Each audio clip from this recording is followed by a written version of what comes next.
Ladies and gentlemen, recorded in Fredericton, New Brunswick, Canada, it's time for Fight Night Picks with your hosts, Craig and Matt Allen.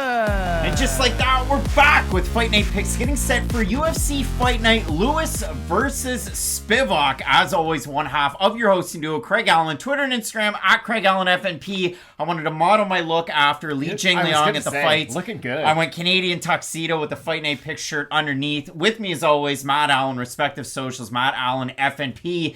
And Matt Allen, we kind of touched on this card quite a bit. Week. Well, last week with UFC 281, we both went 11-3. We'll get that one out of the way right now. Some nice underdog picks on that card. And of course, who got that main event right? There's not a lot of you that did. Incredible event. But I'm sure we'll hear from you in the comments section. A great win for Alex Pereira winning the belt. Both challengers winning the belts as well. Zhang Weili victorious. But we touched a lot on the sidekick with Fight Night Picks on this card, talking about just how good it was, how full of depth it is, and when we were just like behind the curtain, breaking the fourth wall, and we were coming up with Fight of the Night, like there are quite a few different picks you could have. You look at this card in general, there's only 3 ranked fighters, Derrick Lewis, Sergey Spivak in that main event. The UFC did a great job with that poster, and then buried on the prelims, former title challenger Jennifer Maia is ranked, taking on Ukraine's Maryna Moroz, the Playboy centerfold. And that's what I really like about this card. It might not have the star value that some other Fight Night cards have, but let's be honest, the Fight Night cards haven't been all that deep lately. I feel like the pay-per-views have more than delivered, if we're being honest. Like, to the UFC's credit, it's not like they're just putting on nothing but bad shows. Like, the pay-per-views have been very stacked top to bottom, but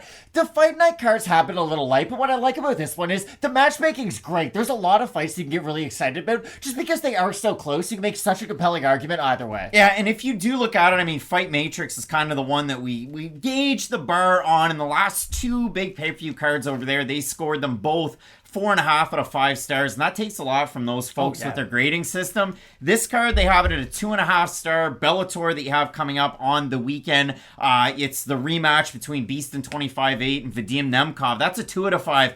But I like their card quite a bit because there are a lot of fun fights. Usman or Magomedov's on that card as well. But when we do focus in on this one, debut of Czech star. I'm going to say star. Tereza Bleda. You have second times out for Natalia Silva, Brady Hiestand, Fernie Garcia, Charles Johnson, and Waldo Cortes-Acosta. Matt, we're amped up about the card. We're going to throw it on over to our Fight of the Night screen. Let us know down below in the comments section who you have in that Fight of the Night screen. It's time to break those ones down. 13 fights, you're not wrong, till Saturday night. Let us know down below in the comments section who you've got.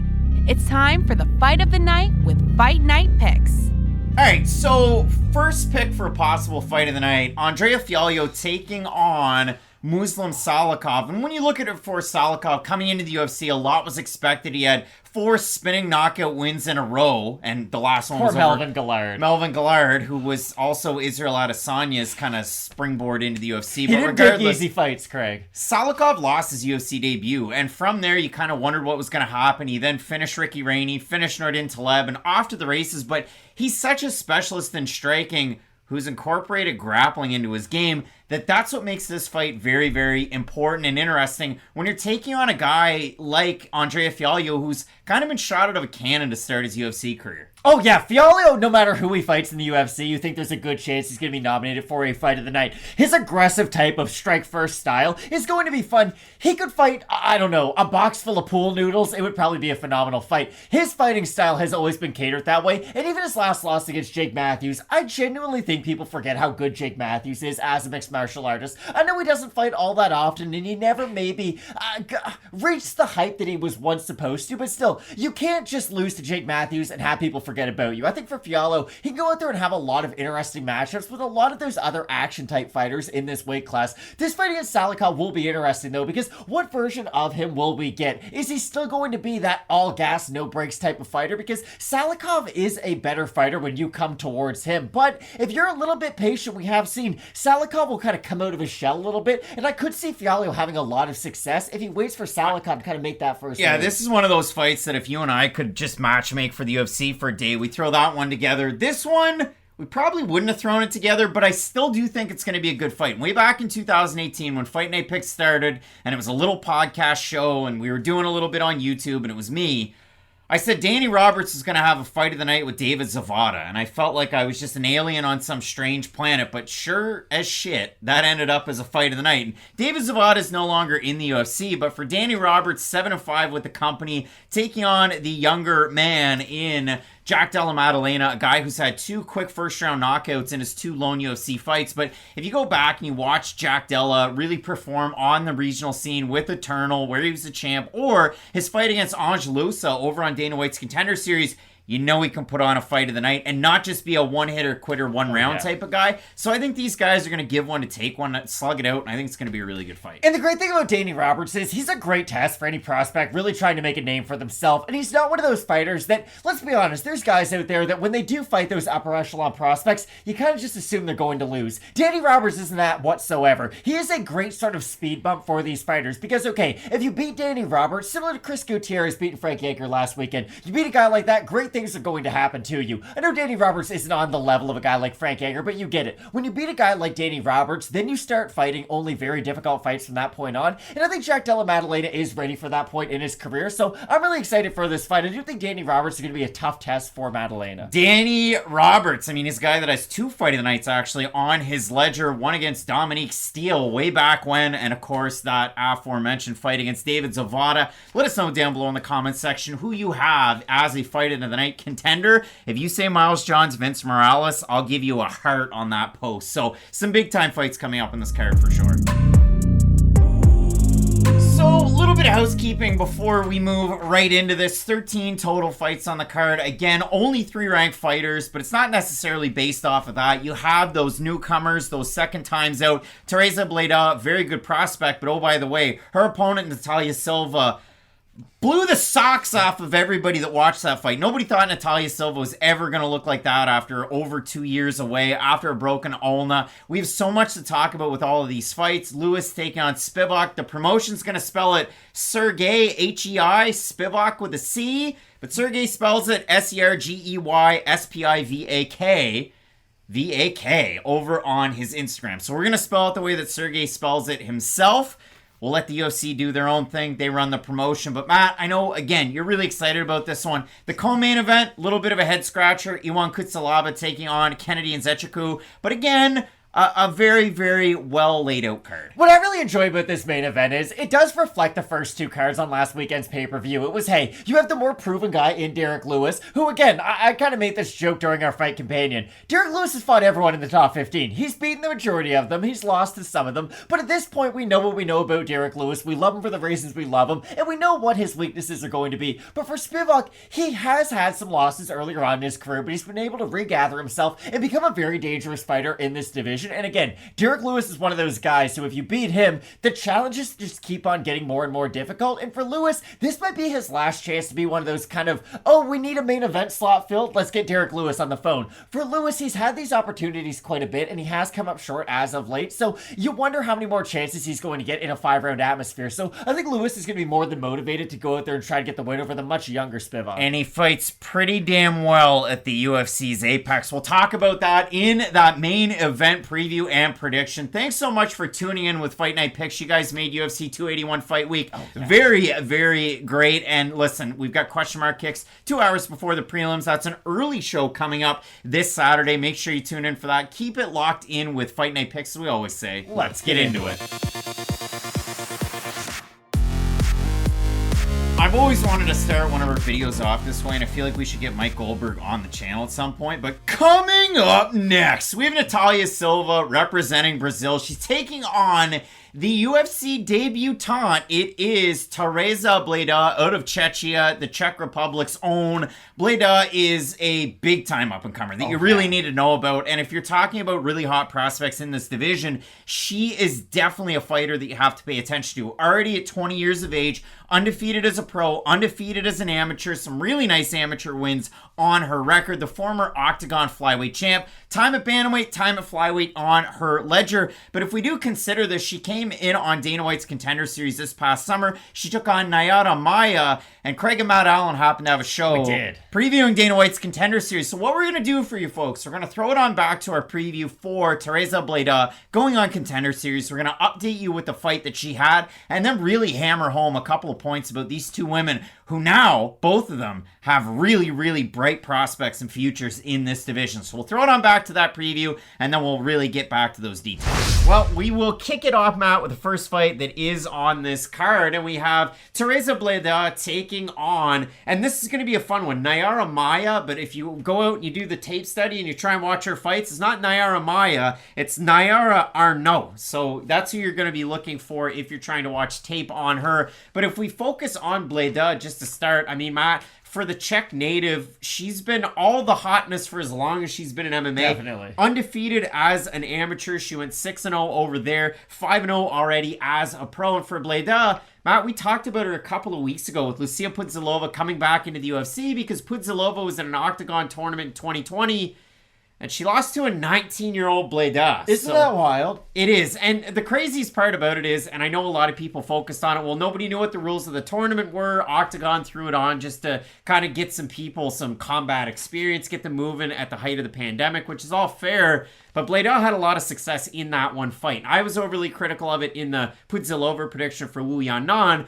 But when I do focus in on for Tereza Bleda, I love the level of competition that she's faced throughout this run. I know her nickname on Tapology is considered Ronda. I read a couple of interviews, one by Extra.cz, another one by Top Fight CZ, so over in Czechia, that's where they're doing those interviews. And she said that used to be my nickname when I was an amateur. They kind of gave it to me on the way up, but don't have a nickname right now. Not going to go by that moniker. But if you do watch her fight, she doesn't really fight like Ronda Rousey. She is a wrestler for sure, but she's not going for a lot of upper body throws. She's not a judo player. She's going to run in, try and grab a double leg, and she really does have great entries on those takedowns. So you love to see it. Very high level for a very, very young fighter. But again, I consider this, she's 20 years old. She does have some very good experience. The fights that I really like to hone in on, the fight against Martins wasn't just some Brazilian fighter that they bring over to Europe and, hey, you beat a Brazilian. You're going to be the champion. She fights Martins and has a little bit of a hard time. Every time she goes in to close the gap, Martins goes in to pull guillotine. A couple of them were very tight, round 1, round 2. But if you look at it, Bleda is able to kind of keep position, keep pace, and then get out of it and spend meaningful amount of time on top. Her fight where she won the belt over with Octagon, the flyweight belt, was against Maddalena Lima, who's on Dana White's Contender Series in the past. And in that fight, well, she looked amazing, but also looked like a weight class bigger. And that's the other thing for Bleda. She also has bantamweight experience as a pro and as an amateur. She's a very big flyweight. She is, and she does use it to her advantage. She's like a wet blanket on top of a lot of fighters when she is able to get that position. And you're right, she's an intelligent grappler, and she shows the ability to fight out of tough situations and then make it dominant for herself again. The problem is, I do think Bleda just is a higher level grappler. I think these fighters are very similar. I just think Bleda has her sliders turned up.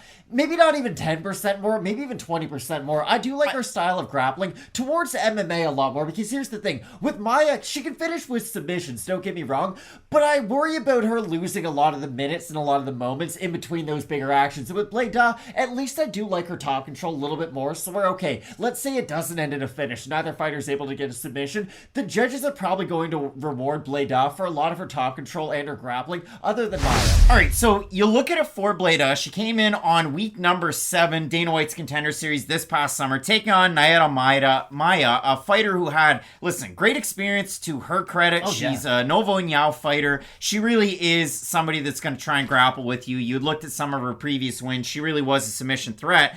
And the thing that I found weird going back and watching Bleda when she's taking on Maia is the commentary, all they seemed to want to focus on was how bad Bleda's striking looked, which was weird because she's a super grappler and she completely out-grappled the accredited jiu-jitsu black belt in Maia in that fight. That's the thing. When you are a specialist in one area, I don't really care if you have weaknesses in other sports. And that's the thing about Bleda. She is so good in that one spot. It's like when we talked about with Erin Blanchfield, for instance. And I know it's difficult to compare a fighter making their UFC debut, although they are coming off Contender Series, to one of the best prospects in the division and now a rising contender, because that's what Blanchfield is. But you don't really care about some of the weaknesses Blanchfield has in her game, because you realize, okay, once she's able able to get it to where she excels at, you don't really care about any of those other spots. And for Bleda, not only is her grappling phenomenal, the first thing that I really thought about with this matchup is physically she's going to be so much bigger and stronger than Natalia Silva that I really do think if she is able to get to that one spot, if she's able to get that top position, she's going to be a heavy and difficult fighter to get out of that one strength. Yeah, and if you do go back, you watch that fight that Bleda had against Maia on Contender Series, she actually does drop her in the third round. It's a knee to the body that sends her back, but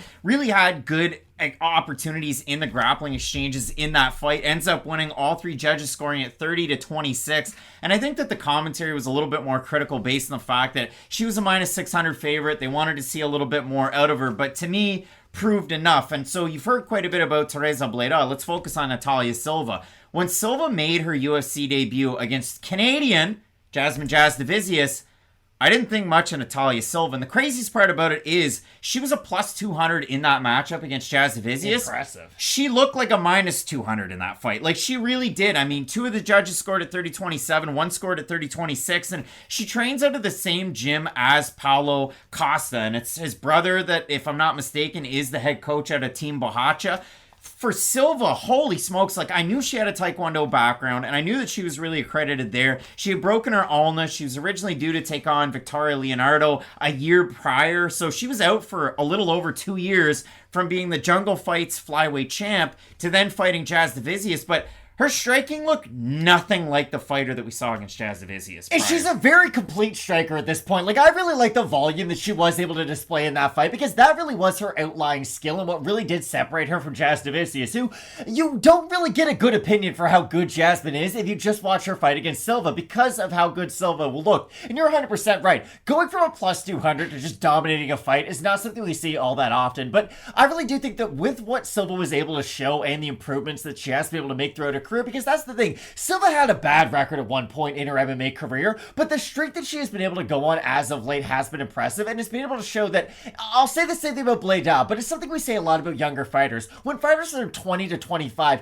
they make these massive improvements every single time we see out there. For Bleda, she still has that potential to make those improvements every time we see her, but what I will say about Silva is she hasn't been stagnant throughout her progress. I think we have seen an improved fighter every time out there, and that's a great thing to see, because there's fighters that we see get into the top 15 and get to borderline title shots who do not fix holes in their game, who just stay the same form as what they are. They get better at what they're already strong at, and their weaknesses remain their weaknesses. For Silva, I do like the volume that she's been able to display, and I do think that if she is able to keep this fight to the feet, which is a big ask, because again, I think this is a massive talking point in this fight, is the physicality of Bleda. I think she will struggle on the feet, because you're right, I know they brought it up a lot on Contender Series. Bleda has good power, but I do think that does come a lot from her physicality, and because she is willing to throw a lot behind her shots. Think about a guy like Demian Maia. Demian Maia is not a good striker, but Demian Maia was willing to throw a lot of power behind his strikes because he was never worried about getting taken down. For Bleda, I don't really think she's worried about the counter wrestling or the counter grappling from a lot of her opponents, so I do think that at a certain point in her career, we will see that evolution of her just having more confidence in her own strike. For Bleda, it's a lot of 1-2, power on the 2, it's a lot of leg kicks, and then, of course, power grappling. She goes across the cage, she'll really reach for those double legs. For Silva, she out-grappled the Canadian champion wrestler in Jasudavicius her last time out. The other thing is, she has great lateral movement side to side. She's really speedy. She can get those counter hooks in there and then just zip right out of trouble, just like Adesanya did from rounds 1 to 4. Don't count round 5. I still can't get over that fight, Craig. I'm not going to lie. Don't sweat the technique, but when you do look at it, she nearly finished the fight 50 seconds in with a flurry of hooks to Jasudavicius. But my biggest thing is, for Natalia Silva, she has 13 wins. She has quite a few by submission. 6 of her finishes by submission are by armbar, so she is a specialist in that regard. We'll see if Bleda is going to be able to figure that out once it does get to the mat, if it does get to the mat. We have a look at the odds in this matchup. Silva open a +100. She's a -185 favorite right now. Bleda open -120, +150 on the comeback. We have a look at the Tapology votes, Matt. Surprise to us as they are to you.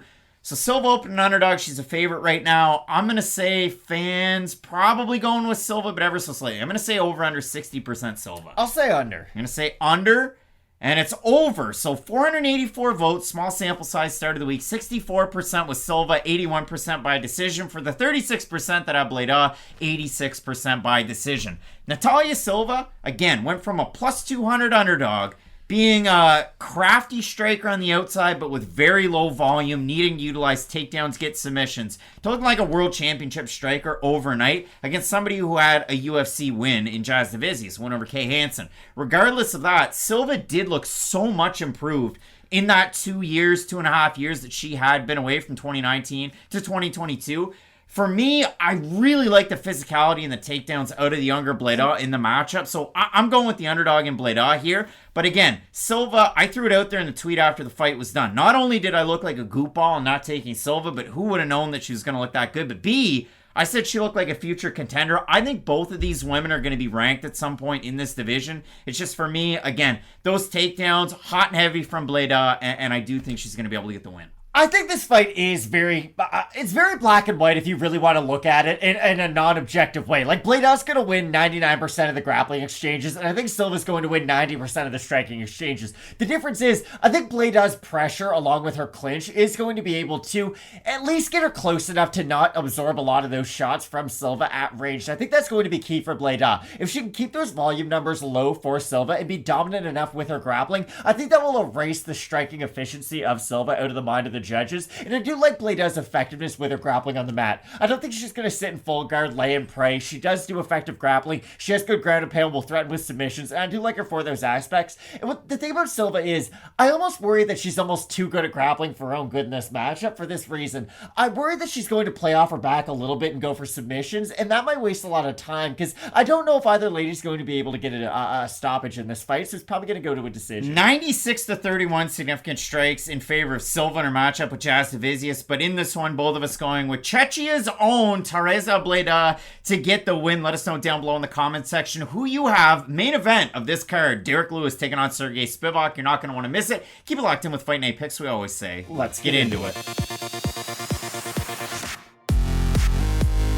UFC debut losses in the rearview mirror. A couple of bantamweights looking to make their mark and move forward up through the ranks. We have Fortis MMA's Fernie Garcia taking on Sick Jitsu's Brady Hiestand. The nickname's Bam Bam. There's too many Bam Bams in MMA. Find a different nickname for yourself. But what I can say, though, about the now 23-year-old Brady Hiestand is, what an impressive fighter. I mean, really, like, if you do look at it and you consider the run that he went on coming into the Ultimate Fighter Season 29, it's got to be awkward because Ricky Turcios is also on this card, and they're both on the undercard. But if you look at it for Brady Hiestand, he fought a paltry level of competition as a pro. I mean, starting off in 2018, taking on a guy who's 0-2, then a pro debut, 0-4, 0-6, Chad Anheliger, who knocks him out, and then Shane Sargent, who was 0-12, first round rear naked choke in 31 seconds. Then he ends up on the Ultimate Fighter Season 29. It's one of those ones where, okay, you're going to have Juliana Pena's support. You're going to have, you know, the Michael Chiesas of the world that are going to flare and flash their support. So Hiestand goes in and fights Josh Reddinghouse. And to me, Reddinghouse holds a lot of water. Go look at his fights that he had against Sergey Morozov over at M1 Global if you need any proof there. Reddinghouse is a pro of over 20 fights. If I'm not mistaken, he's got closer to 30 than he has to 20. Very experienced for the show. Reddinghouse is really good. Yeah, a guy that you wouldn't think would need the Ultimate Fighter, and Hiestand wins that fight by decision. Then he goes in and takes on Vince Murdoch, who was a known commodity, Contender Series, Ultimate Fighter, and also he's supposed to be in the UFC. Hiestand finished him in the first round. So those really do hold a lot of water. He has a fight of the night style fight against Ricky Turcios, loses by split decision in that one for the finale of the show. And you can make an argument either way. But regardless, for Hiestand, you would have thought, okay, well, he lost on the finale of the Ultimate Fighter. He doesn't have a lot of pro experience. He's still a young guy. They're going to want him to get some more, you know, experience on the regional scene. No dice. He takes about a year off, a little over a year off, and now he gets a fight against Fernie Garcia, a guy who's fought at a high level with LFA, looked amazing against, Weems over on Dana White's Contender Series, gets the win there. And then for Garcia, makes his UFC debut. He's a favorite to beat Journey Newson. And in that fight, he just really couldn't get out of first gear. So a good starting point again for both these guys this weekend. The weird thing that I have with Brady Hiestand is we've seen a lot of fighters of his archetype in this weight division in recent memory, to be completely honest. Think about guys like Jimmy Rivera. Ricky Simone right now is a guy who's having a lot of success. Similar part of the world. Exactly. Brian Kelleher to a lesser degree, but you get the idea. You have these basic boxers who are good wrestlers who might not be overly dominant with their whole submission game, but they're still control-oriented enough to where they're they're really going to make you think, and they're really going to threaten you enough with their wrestling to then help them open up their own stand-up. And that's the thing about Hiestand. He doesn't have the most dynamic stand-up. It's not going to wow you like a Yair Rodriguez, but it is very bread and butter. The guy throws hammers when he's on the feet. That's the one good thing about him. It is basic, but he does put a lot behind his shots. Now, Ricky Turcios, when he was having success in that fight, now he was able to have a lot of his own success in the feet, was be the longer, rangier guy, be more dynamic on the feet, and I think that's always going to be the thing for Hiestand. If you're a guy who throws, think about Dan Hooker throwing the team kicks against Claudio Poyas. If you're a guy like that who can create that range, be that long-distance dynamic striker, I just think fighters like Brady Hiestand and all those fighters who are in that kind of category are going to have trouble with that type of fighter, and that's sort of what he finds himself in there with, fighting a guy like Fernie Garcia. Not a fucking chance. Fernie Garcia doesn't throw kicks at all. No, but I still think Fernie is going to be better at range. He's more dynamic from that side, and for Hiestand, I just don't know if he's ever going to be able to make up that distance. Now, I called myself out for it in the first fight in the card. Fighters who are his age make up that distance in a very quick time. Every single time out there, we will see them be very impressive, but I was kind of saying jokingly before we started filming, like, in an age where Ultimate Fighter winners don't seem to have the highest ceiling, like, let's be honest, there has been an Ultimate Fighter winner for a while now who's really gone on and made their mark to win a title and whatnot. Like, it's been a while since the show has been top tier relevant. It is kind of surprising that he stands still in the UFC. I was kind of seeing them as maybe not giving him the developmental deal, but you get the idea. Go back to the regional scene. We'll keep an eye on you. You look impressive because I think he does have a good foundational skill set, but I do think it needs a lot more polish to really get the most out of it. I mean, if you look at it, a varied wrestling attack from Brady, and if you consider it, he's the type of guy that will go for an ankle pick to turn it into a single leg to then dump you on your back. He'll go for double legs across the cage. He really does have a wide array of takedowns. He's not just focused on, okay, I need a high crotch. Okay, I need, a body lock palm to palm. Like, he really does have it all together, and he can really dominate that area of a lot of different fights that he finds himself This is a very difficult question to answer, but in my mind, there's almost like two camps that Hiestand could take. It's, do I refine my submission game more to make my wrestling that much more lethal on the mat, or does he try to evolve his striking more to then open up the wrestling game? Because at this stage of his career, both options are possible, and I do think that, again, he's only 23 years old in a division where he could stay around in for a long time. I just don't think this fight against Fernie Garcia is the best of ideas. I think it's a fighter who has promise, but I think with some prospects you can rush them a little bit too quick, and then we never really see them develop to the fullest capacity. Think about a guy like Chase Hooper. Like, Chase Hooper's a guy who had a lot of promise, kind of got rushed if we're being honest, and now we don't know if we're ever going to see him realize that potential. So for Hiestand, the only two losses on his official record are, of course, the Ricky Turcios loss by split, and he lost by third round finish to Chad Anheliger, who ended up in the UFC as well. So for Fernie Garcia, another interesting look. I mean, he was 6-4 as an amateur, 10-1 pre-UFC. He was supposed to take on a different opponent than Weems over on Dana White's Contender Series. Weems misses weight, weighs in 139, knocks him out, and it's a tidy hook in tight that ends up getting the finish. So he goes in and takes on Journey Newson, a guy who's somewhat similar to Brady Hiestand. I mean, throws hammers, compact, good grappler, Pacific Northwest, and in that fight, again, Garcia couldn't get out of first gear, and he's a guy that is such a proficient and technical boxer coming out of Fortis MMA. Garcia doesn't throw kicks, and when I say that and I gave you a hard time... No, you're right. I just meant he was more dynamic. Yeah, he doesn't throw body kicks. He doesn't throw head kicks, and sure enough, he doesn't throw leg kicks either. So it really is a weird one, and it is very much one of those fights where it is a clash of styles, because for Bam Bam, he has that wrestling grappling pedigree. He takes you down, he can threaten with submission, trains with his brother at Alpha Jiu-Jitsu, brother, name of Bryson, if I could say it like Dr. Steve Brule.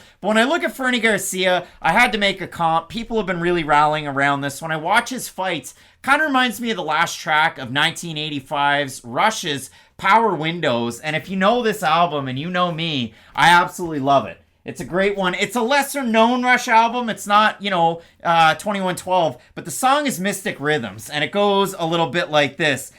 The more we think we know about, the greater the unknown. We suspend our disbelief, and we are not alone.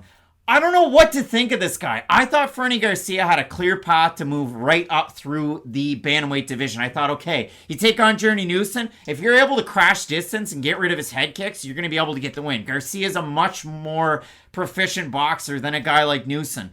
And Garcia, I didn't see that out of him. So now I'm left sitting here wondering, well, Garcia is a decent offensive wrestler. He's decent in threatening some of them. You go back and watch his fight against Batten Gonzalez, and in that fight, he is able to effectively use his grappling in the first round, opens up his boxing round 2, round 3.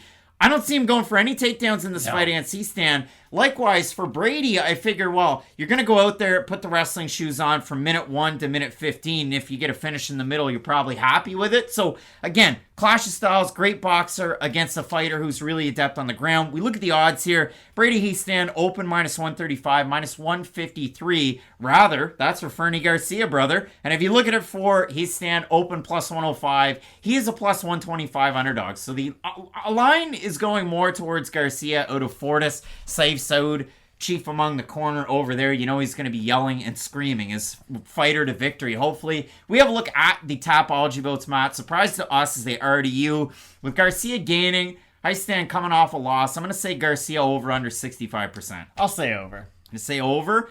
And look at that. 536 total votes, 57% on Sick Jitsu Zone Bam Bam, 83% by decision for the 43% that have Garcia, 77% by decision. So the odds are going in favor of Garcia. The fans don't have him. Hiestand, the opposites attract. And Matt, how do you see this one? Because Hiestand's actually the bigger, longer fighter in this matchup. I'm picking Garcia, but at least let me explain why, just in case anyone wants to disagree, they can understand my thought process behind it.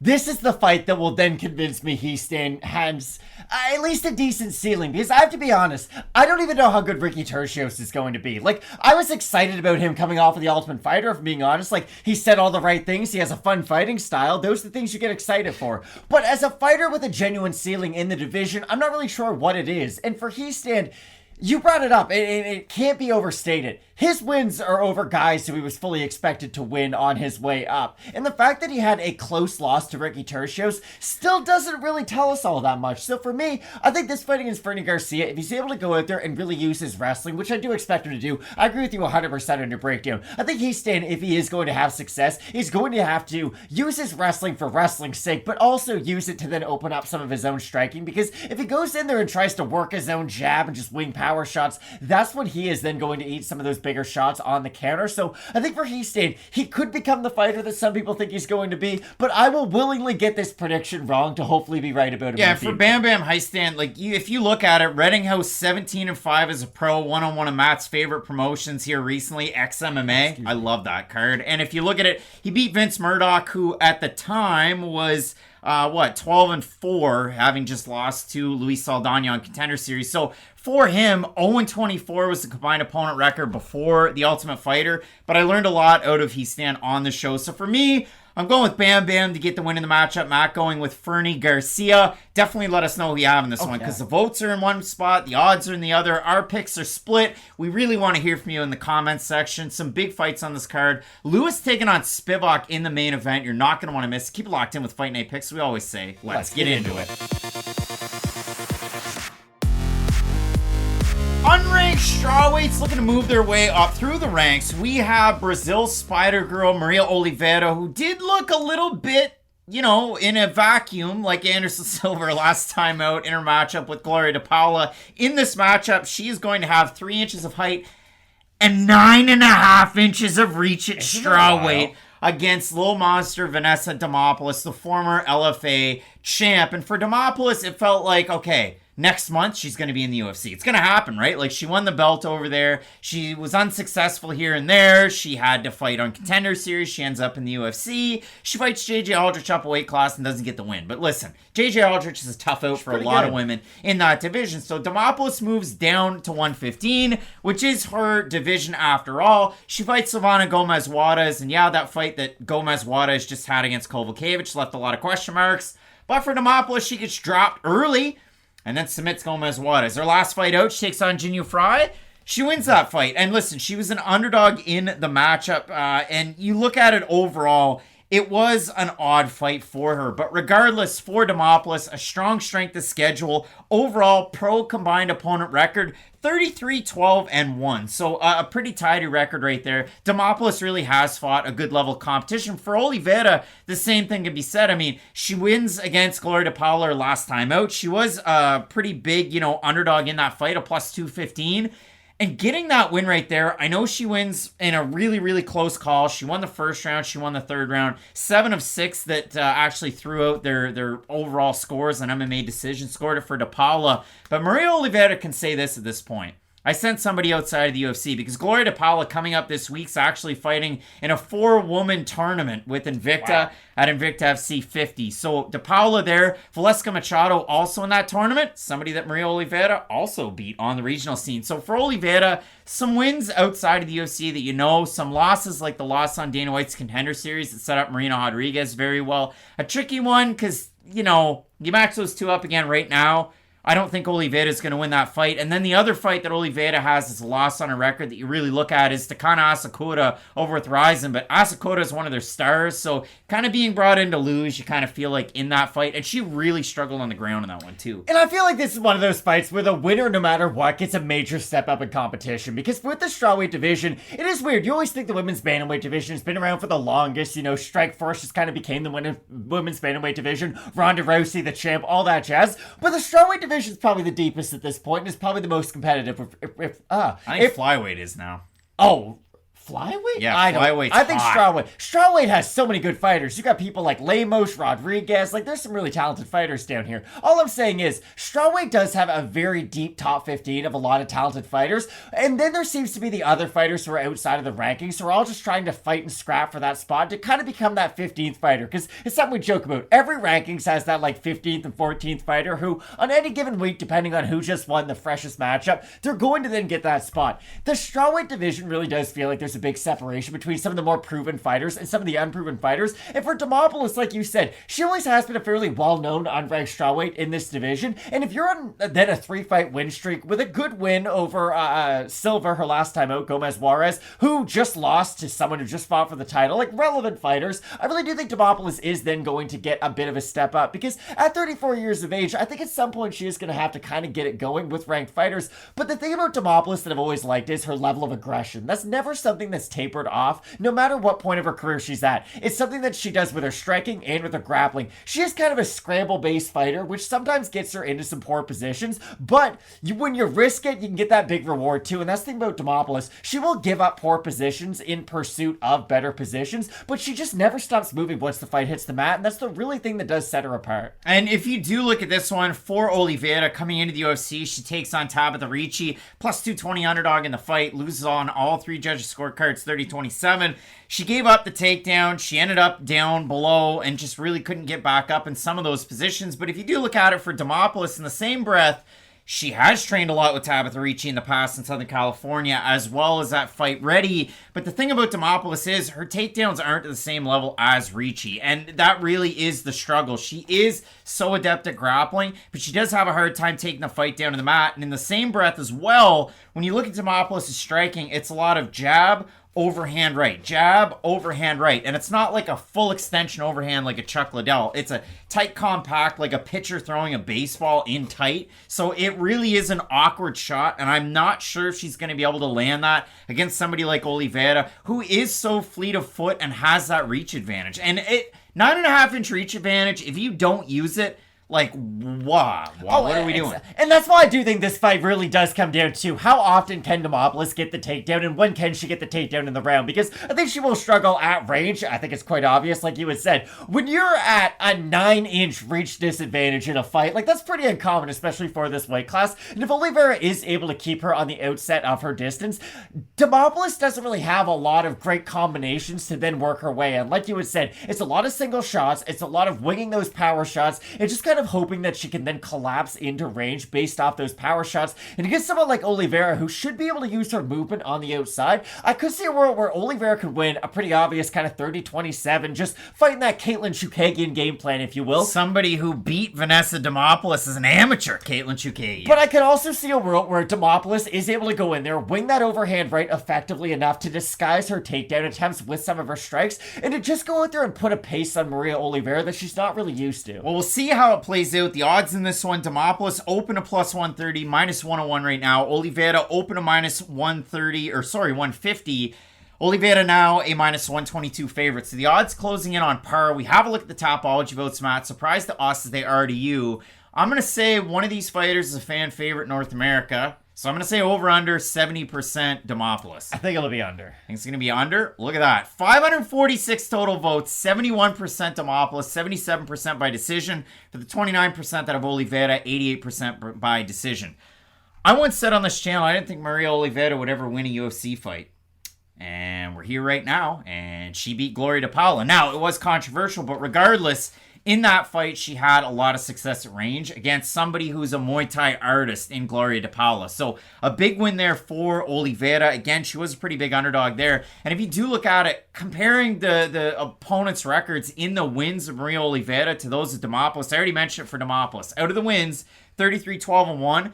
Including Gloria DePaula, who was 6-4 at the time of that fight. For Maria Oliveira, the wins 14-22. So not the same level of competition.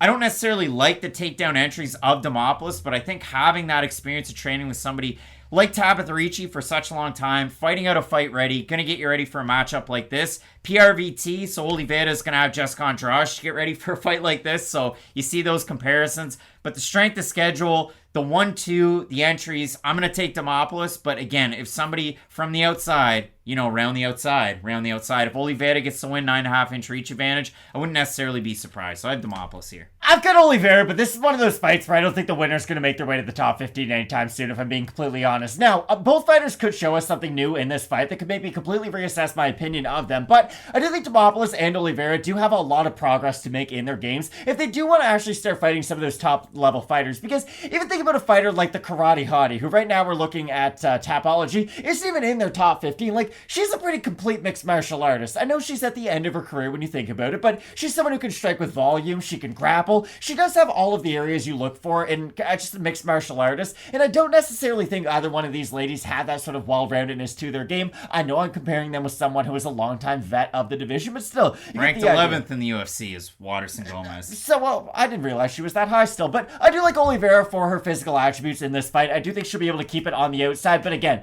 I think this is one of those fights where one of us is going to look dumb no matter what. I think one's going to be fairly dominant with their game plan once they are able to enact it. I still really know whose game plan is going to be able to get put into place initially. Oliveira going from over a plus 200 in her UFC debut and her second time out to being the favorite in the matchup. Matt going with the Spider Girl here in, listen, homage to Anderson Silva. I'm going to go with the little monster, Vanessa Demopoulos, to get the win. Let us know down below in the comment section who you have. Lewis taking on Spivak in the main event. You're not going to want to miss it. Keep it locked in with Fight Night Picks. We always say, let's get into it. Stay positive. Enjoy the journey. Fight Ready's Kevin Natividad looking to emerge from the quicksand. That's his nickname. And get his first win since July of 2020. When he took on Fight Ready striking coach Kyle Estrada. And for Kevin Natividad, he really does have a great opportunity against the former Ultimate Fighter winner, Ricky Turcios, season 29's own, had that win over Brady. Hiestand, who's also on this card, so it's got to be a little bit awkward. The Spider-Man meme, hey, like, look at that. Split decision win for Ricky Turcios. And if you do look at this fight overall, a bit of a clash of styles. I mean, for Natividad, in the two fights in the UFC, he's been finished in both, and he took on a varied level of competition. I mean, you're taking on a guy like Miles Johns on short notice. You're taking on a guy like Bakary Dana. It's going to be a tough time out there, but he did get finished in both of those fights, and he really has struggled against the counter left hook in a lot of his matchups, and it's a tale of the test of time, if you will, because if you look at it, even his first loss back in 2017 against a fighter who was 36 years old and 3-2, he gets finished in, just seconds. You don't love that. By a counter left hook running in, going for an exchange. Let's start with Natividad. We talk about some fighters now, okay, they only lose in one way. They only struggle with one type of fighter. Montel Jackson was the guy who I brought this up about last week. How, hey, Montel Jackson in the UFC up until this point has only struggled with pressure wrestlers who are really, really good with their pressure wrestling. So that's why I thought he was going to be able to win his fight, because that wasn't the matchup that he was facing. For Natividad, he has struggled with some of those rangier strikers, which is what Turcios can bring to the table. But Turcios is interesting because I feel like I get excited about him in his UFC debut because I don't watch The Ultimate Fighter. It's not something I really care about, nor have I cared about in a long time. But since we were trying to get more into it, I found myself just kind of attaching myself to Ricky Turcios and being interested in his story. He seemed to say all the right things. He had that exciting fighting style. And really, at the end of the day, that's all I care about. Be exciting in the cage. I'm going to like watching you fight. Turcios did check all of those boxes, but for every guy who is that exciting, there's always a give and a take to it. I had told you there was a comp that I wanted to bring up about him. You said Tony Ferguson. I think for Turcios, the best version, like the Hall of Fame version, yes, it could be a Tony Ferguson, this great offensive fighter who, yes, has some trouble with his defense, his striking, and with his wrestling. I think that's fair to say with Turcios as well. But Turcios, I think, is going to have a career like Alex Caceres a bit. I could see him just having a good career, winning some fights, losing some fights, being a borderline ranked fighter sometimes, losing some fights that you think he's going to win, and winning some fights that you think he's going to lose. And I know that's a weird comp to bring up, and that could be any fighter in the UFC. But when you look at Turcios, he is good in a lot of individual areas of MMA, and even in some of those kind of niche areas that you only expected of guys once they do reach the rankings. That's really nice to see out of a guy who's only had one fight in the UFC. The problem is, there's so many areas that he has to make up for defensively that I do worry about him when he does fight a pure pressure wrestler, because I don't know how much attack he's going to have off his back. I do worry about him when he fights that pure power puncher, just because I worry about if he's going to get countered, because his strikes are very long, and he doesn't necessarily pull back defensively all that well. Kevin Natividad, pure power puncher. Kevin Natividad, pure wrestler. It's just when he brings them together in the cage, that's when he has success. You look at that fight against Estrada, it was that shovel hook that really did land, and that's where he was able to get the finish. But Natividad's a wrestler. He's not necessarily known as a striker. You look at it, he had a wild amateur career on the Hawaiian regional scene. He moved things over to Arizona to get good training, and the only loss that he has as an amateur was to Chaden Lealoa, who's really kind of gone on LFA, Bellator, so on and so forth. So for Natividad, a good opportunity to right the wrongs. He's been off for quite some time. That fight against Bakary Dana was almost a year and a half ago, and for Ricky Turcios, had a long layoff after winning the Ultimate Fighter. One love, you know what I'm saying? But if you look at Ricky Turcios, takes all that time off, takes on Ayman Sahabi, he's a minus 220 favorite, and he went 27 to 235 on significant strikes, and it was weird because for Turcios, he can normally strike on the outside, land from those odd angles, he ducks, and then he throws like two right hands and comes back, and he yells all those traditional martial arts noises, and he tries to get guys into the fight. Like, I went back, and I'll talk a little bit more about the Ultimate Fighter fights, because I think that Turcios has fought two guys in the Ultimate Fighter that are a lot like Kevin Natividad. But for Turcios, in those fights, he wills himself into it, and he has a lot of success. In the fight against Ayman Zahabi, as soon as Zahabi started to pressure him and started to land, you kind of see it in Turcios where he back off, create a little bit more separation, and then go back to trying to land some of that volume with not a lot of accuracy behind it or force. And Ayman Zahabi wasn't really thought of as a world beater at that time either. We do have to remember, like, he had just beaten Draco Rodriguez about a year and a half before that. He had a long layoff. But a lot of people felt like that was very much a setup fight for Ricky Turcios, so it was a little bit disappointing to see a guy who was so hyped up have a performance like that. But the other thing that has to be said is Turcios probably isn't as young as you probably think he is. He is almost 30 years old. Like, Robert Whittaker won a UFC title and had won the Ultimate Fighter Smashes before he was 27. Go back at Ricky Turcios, Season 1 Dana White's Contender Series against Boston Salmon. And if you look at it, Turcios' volume numbers are great. If you just look at numbers on a page, you might think, hey, Turcios won that fight.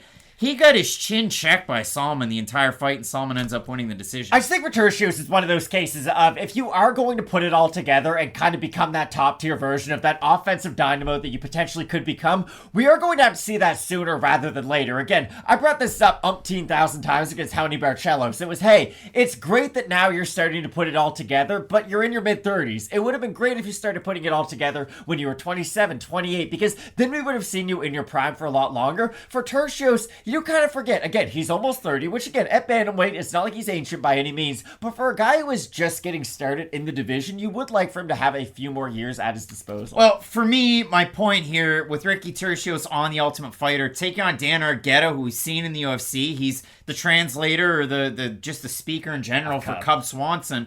And for Turcios, the second fight against Ludwig Schalignon, the first fight that he had against Argueta was one of those 2-rounders, and if it's tied, they have a sudden death fight. Well, Dan Argueta won the first round, utilizes wrestling. Ricky Turcios wins the second round, and in the third round, Turcios he was able to get the takedown early. He's able to get the back of Argueta. He looked really good in that part. But if you look at it in the second round for Turcios, he really did strike like a crash test dummy. He had a lot more pressure than he did in the first round, but he gets hit a lot by Argueta. Argueda's not really much of a striker. Argueda's a wrestler. He's very similar to a guy like Kevin Natividad. Then the fight against Lyudvik Sholinyan. First round, second round, it's a lot of Turcios on the outside. That was a 3-round fight, so I should say that. I had Turcios winning the first 2 rounds. A lot of movement, kicks, and then again, odd angle punches.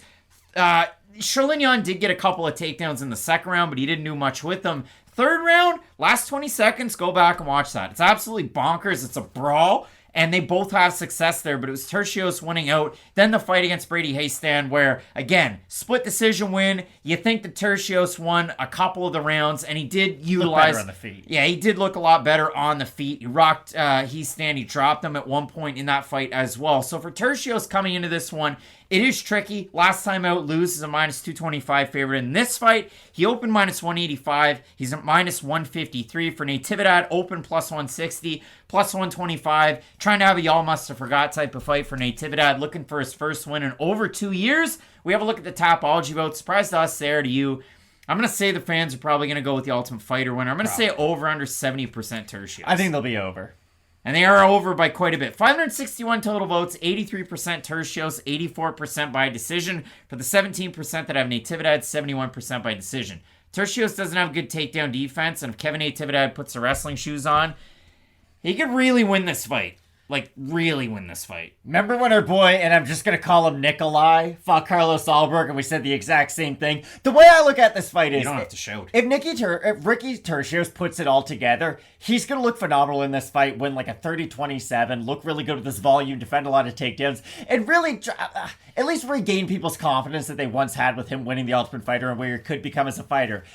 If Kevin Natividad puts it all together, I'm still going to be worried about him eating a big shot at most points throughout this fight. I guess I'm picking Ricky Turcios, but I'm trying to throw up a couple red flags. I didn't love the performance he had coming off the Ultimate Fighter win. I love the gritty performance he was able to have against Brady Hiestand, because that was a fight where he faced adversity, got taken down, had to dig really deep and look good in that last round to really be able to pull it out. So I'm going to pick Ricky Turcios, but I do think we are going to need to see more out of him in this fight for me to really think, okay, this guy can go on to become a ranked fighter in the future. It really is a pop and popcorn type of fight that's out there for you. So, I mean, it really is a tough one. Like, for Turcios to be warranted as a favorite like this, it's due to the fact that Natividad hasn't won in quite some time. And for Natividad, some of the recent wins have been due to his hands. But really, when it comes down to it, you need to see the wrestling. I haven't seen the wrestling in some time. For that reason, I like Turcios. And Turcios, even when he gets taken down, threatens with submissions. He's very active with his guard in terms of strikes. Now, how much does that really play with the judges? That always remains to be seen.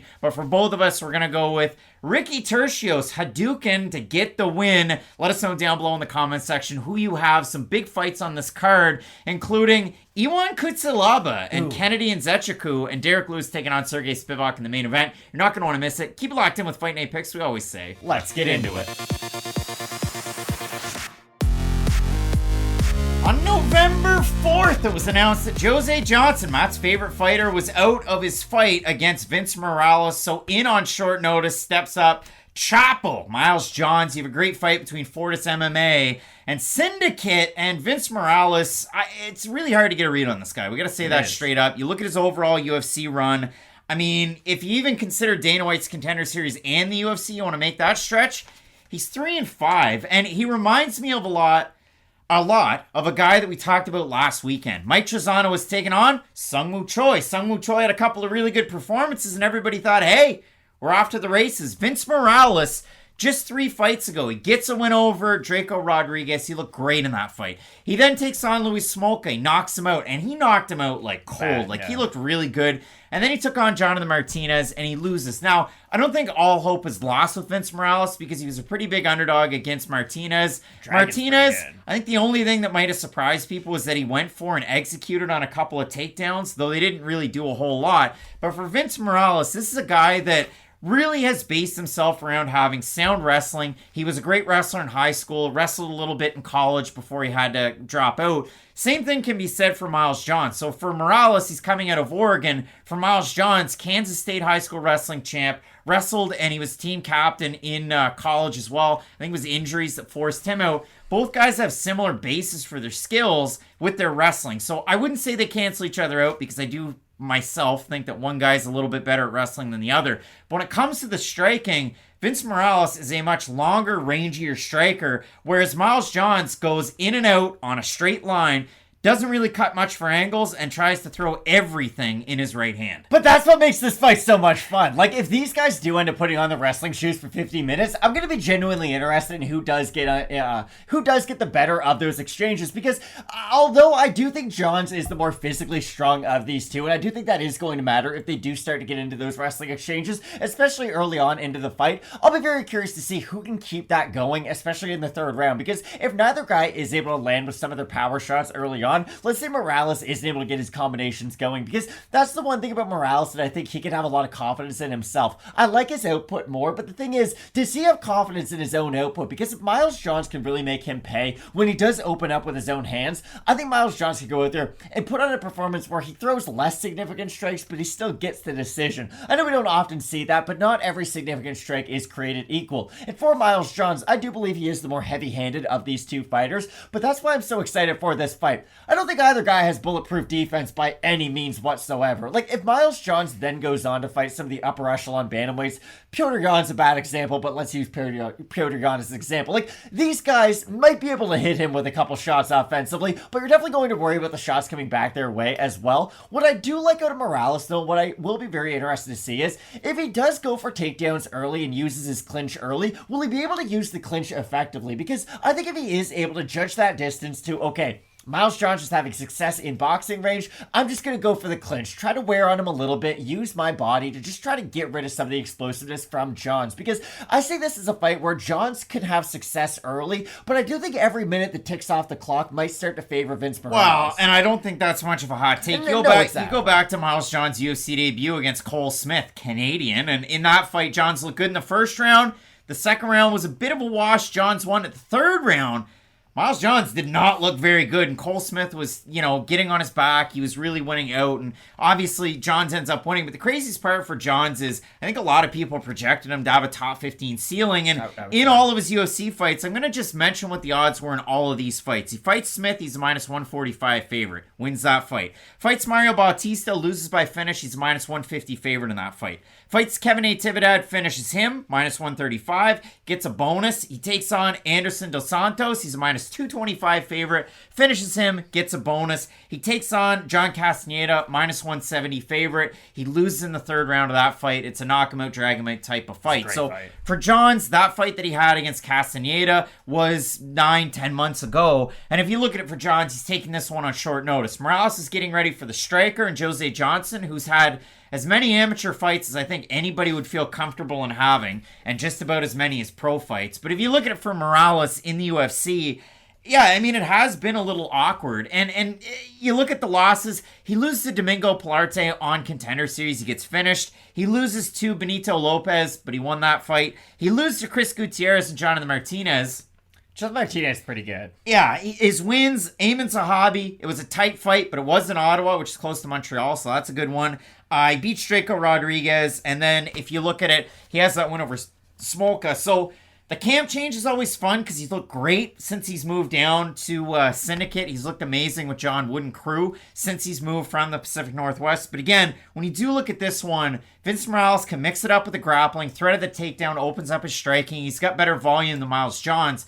Miles Johns is not flat-footed, but plants on his feet and throws a lot of his shots, and it really is a tricky one where Morales is the guy that cuts angles side to side and has better volume. Miles Johns moves in and out, and that was what caused Johns so many issues when he's taking on John Castaneda. Castaneda's a better leg kicker, and he's also a southpaw. Morales is not, but that's what makes this fight so tight. It does.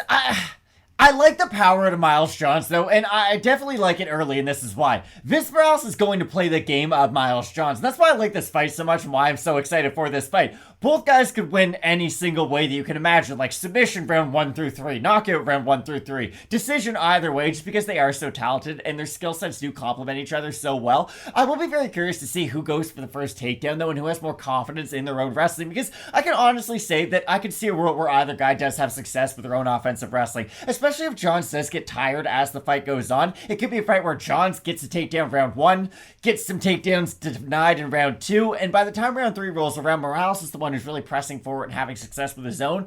I just think Morales is going to walk into a lot of power shots in this fight, though. I do think that movement is almost going to be to a detriment at a certain point to where he might walk into some of those big power shots of Miles Johnson. If that's the case, I like Johnson's power a little bit in this fight. If Vince Morales is meeting him halfway, I think that's definitely going to be trouble. The thing that weirds me out, one of the last pictures that Miles Johnson threw out there, there's a couple shots of him kind of boxing, moving around with his coach there at Fortis, and then he's got devils in the details.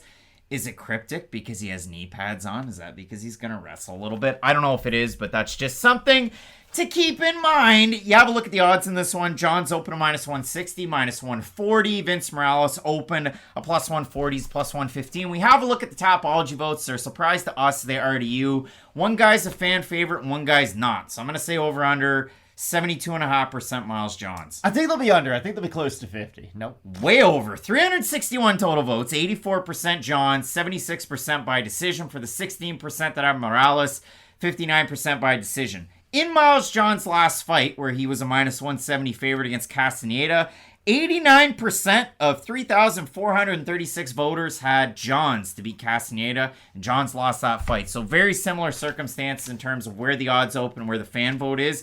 I like Miles Johns in the matchup with the wrestling, with the power shots, with the forward movement. I don't like the fact that he never cuts angles or traditionally doesn't cut angles. He moves in on the center line. Great opportunities for Morales here. I have a lot of underdogs in this card. If you haven't realized it already, Morales isn't one of them, but it's pretty darn juicy here. I also like Miles Johnson in this matchup. Like I said for the Tapology votes, though, I look at this as a very close 50-50 fight just because both guys do excel in a lot of the same areas of MMA. But I agree with you. I like the power out of Miles Johnson. I think that's really going to be the thing that helps him. Both of us going with Chapo Miles Johns to get the win. Let us know who you have in the matchup down below in the comments section. Some big fights left on this card. Jack Della Maddalena is taking on Danny Roberts. That should be a good one. You're going to want to keep it locked in with Fight Night Picks. We always say, let's get into it. Former Invicta FC flyweight champion Jennifer Maia was a +1,000 underdog in her title bid against Valentina Shevchenko back in 2020. And hey, we remember that fight. She won round 2. But lost 49-46 on all three judges' scorecards. And for Maia, since she lost that fight, it's been quite a bit of a mixed bag.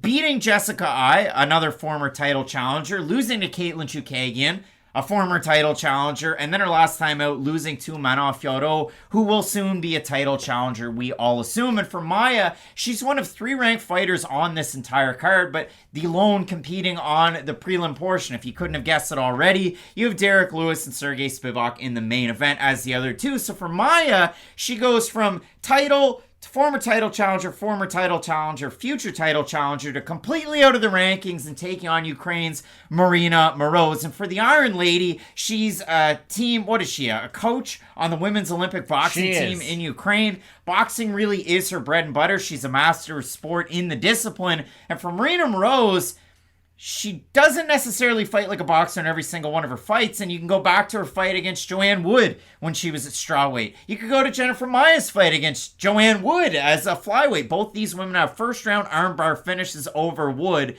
so I'm sure Wood's probably going to go grab a snack or go to the local 7-Eleven when this one takes place. But for Moroz, 3-fight win streak dating back to 2019. You consider the third to last fight, Sabina Mazo, then Maeda Bueno Silva, then Maria Agapova. Her last 2 times out, big time bonuses. And for Moroz, she really is gaining a lot of steam in this division. She definitely is, but this is a huge step up in competition, going from Agapova to someone like Jennifer Maia, who was the first fighter in this weight class to have genuine success against Valentina Shevchenko. And it does feel like every other fighter who has then gone on to fight Valentina has then faced, or at least gone off the similar game plan. I think Jan Jacek had more success at 125. I mean, a little bit. Jędrzejczyk lost every round, though. At least Maia got one. My point is, Maia was the first person to win a round and have any success. And she did it with her grappling. And Tyler Santos, the last fighter who had success against Valentina, followed Jennifer Maia's game plan to have that success. Everyone who's followed Joanna's game plan is getting knocked the F out, and it has looked very, very bad. So for Maia, I do feel like you have to give her that respect for being the first person to at least make the champion look somewhat vulnerable. But the issue has been, I think about it I really like the Raptors, and they would lose to LeBron James in the playoffs every single year. And there's teams like this in every sport where their destiny is almost the second round of the conference finals, because you know what their weaknesses are and you know what their strengths are. And you know that those teams who are then going to go on to the championship level are going to be able to exploit some of their weaknesses weaknesses. And for Maia, I feel like at this point in her career, we just know what she excels at, which is the offensive grappling. But we do know what her weaknesses are on the feet, especially with her at-range striking. And I think against someone like Maryna Moroz, who is so good with her 1-2s and her volume striking, is really going to give her trouble. When the hell does Jennifer Maia offensively grapple in the UFC? Jennifer Maia is someone who, yes, she has good Muay Thai. She throws kicks from the outside. I don't think if she does that against Maryna Moroz, she's going to have any success. No, and well, listen, we'll let the cat out of the bag right now at this point in the video. I don't think it's going to be one of the longer ones we've ever made. But for Jennifer Maia, she's an underdog in the matchup. As a ranked fighter against an unranked. Like, she opened a plus 130, she's plus 147. Moroz opened minus 150, minus 180 right now. Jennifer Maia stands square, walks people down like this, throws kicks, limited boxing, doesn't cut the cage, and has a hard time when facing strikers that can throw a lot of volume at her, like she did against Fialho, like she did against Chookagian. And when Moroz strikes, not that she's to the level of Chookagian or Fialho, but she strikes in the same type of manner. They do have a little bit more snap on their shots for sure, but that's the thing about Moroz, and this is the thing that people have to realize. She is an amateur boxing coach, which is really impressive, but in amateur boxing, it's not about knockouts. You're not going in there to knock your opponent out. It is more about the technique and going from point A to point B and just getting those touches in, and you do see that reflected in Maryna Moroz's style. She's not a fighter who's going to go in there and really sit down on a lot of her shots. She is very volume over power, and it does get frustrating if I'm being honest. Like, when you watch her fights, it's always very difficult to judge a Maryna Moroz fight because you don't really know what landed and what didn't land. You realize she is very active, and when she uses the grappling side of her game, which I'm sure we'll talk about, you definitely see how effective she can be. But when it is on the feet, I always find it very difficult to tell what round she is and is not able to win, because the majority of the time, Maryna Moroz will have the higher volume at the end of the round. If you just look at the pure numbers, Maryna Moroz is running laps around these ladies in every single round.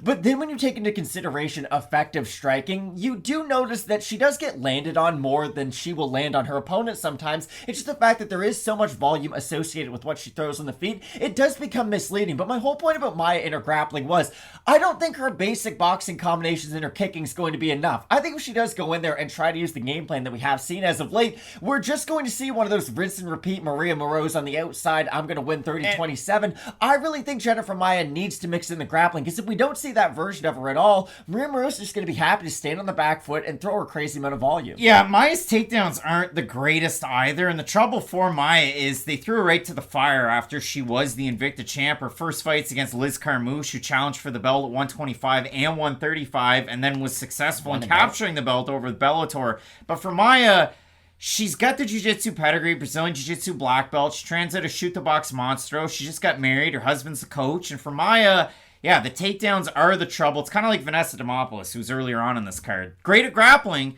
but not great at getting the fight down to the mat.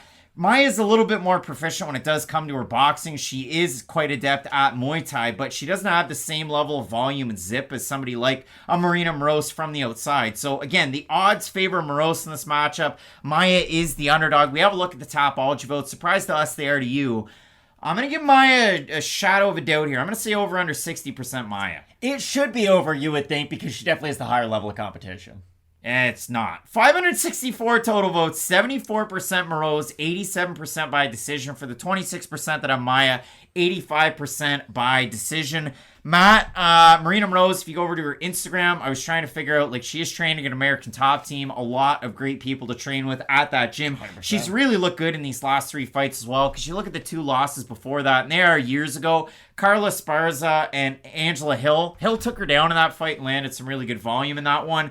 But Moroz, really proud of being Playboy centerfold recently. Matt, I'm 99% sure Playboy doesn't make magazines anymore, so I have no idea what being a Playboy centerfold is in 2022. I don't know if you're just modeling clothes for them. I don't know what it means. No idea. It's not like the Jay Giles Band song. But in this matchup, Matt, do you think that the volume numbers on the outside can win it for the Iron Lady? It's a weird fight because as of late, Maryna Moroz had a lot more success with her grappling. But again, I've said that. I don't think she can grapple with Jennifer Maia. I think that is Maia's best path to victory. And if Moroz does go in there with that volume striker mentality, I think she can have a really effective fight. But again, I'm saying this right now. I'm going to pick Maryna Moroz, but a lot of this pick is just based off of her with the crazy amount of volume. A lot of those strikes aren't going to land. And I realize that everybody who put money on Jennifer Maia or who picked Jennifer Maia at the end is going to be very upset about about the decision. But when you do look at how Maryna Moroz fights, she does do a great job against low-volume fighters. That is the one thing that her skill set can really take advantage of. Or Joanne, formerly known as Calderwood, jumping into full guards. But I do think Moroz, in her one niche in her style, is going to offer a difficult challenge to Jennifer Maia. But again, I've said this, huge step up in competition for Maryna in this Too one. big of a step up. I do like that Moroz fight of the night that she had against Maia Silva. She was really able to mix it up. It was a close fight, but a great one for Moroz. And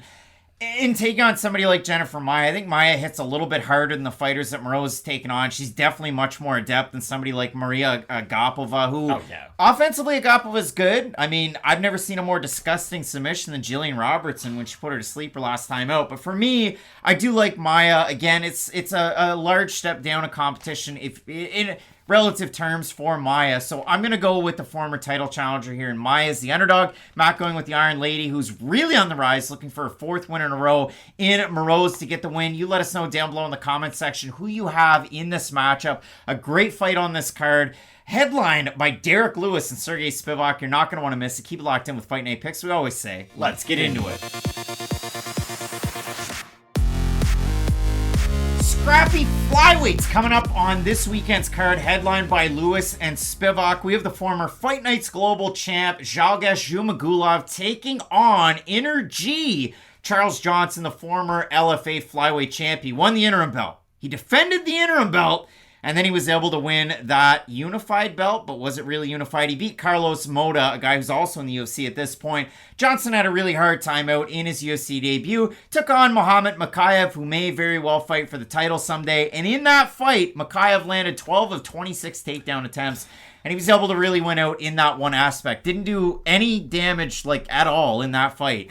But it was really the wrestling and the constant pressure that was able to get it done. And for Charles Johnson, it's been said by a lot of other people, if I'm not mistaken, we said it too. If every fight was a 5-round fight, Charles Johnson would win 9.5 out of 10 fights. Because Johnson has incredible cardio. He has such a wild base for MMA. Boxing experience. He was an AAU national champion in track and field and a 2-time national champion in steeplechase. He's played multiple different sports. He has a Kay Hansen background in boxing. He was 1-5-4 between 2017 and 2020. Okay. And listen, it's good to have that experience, I guess. He's a Golden Gloves guy. But for Charles Johnson, it really is.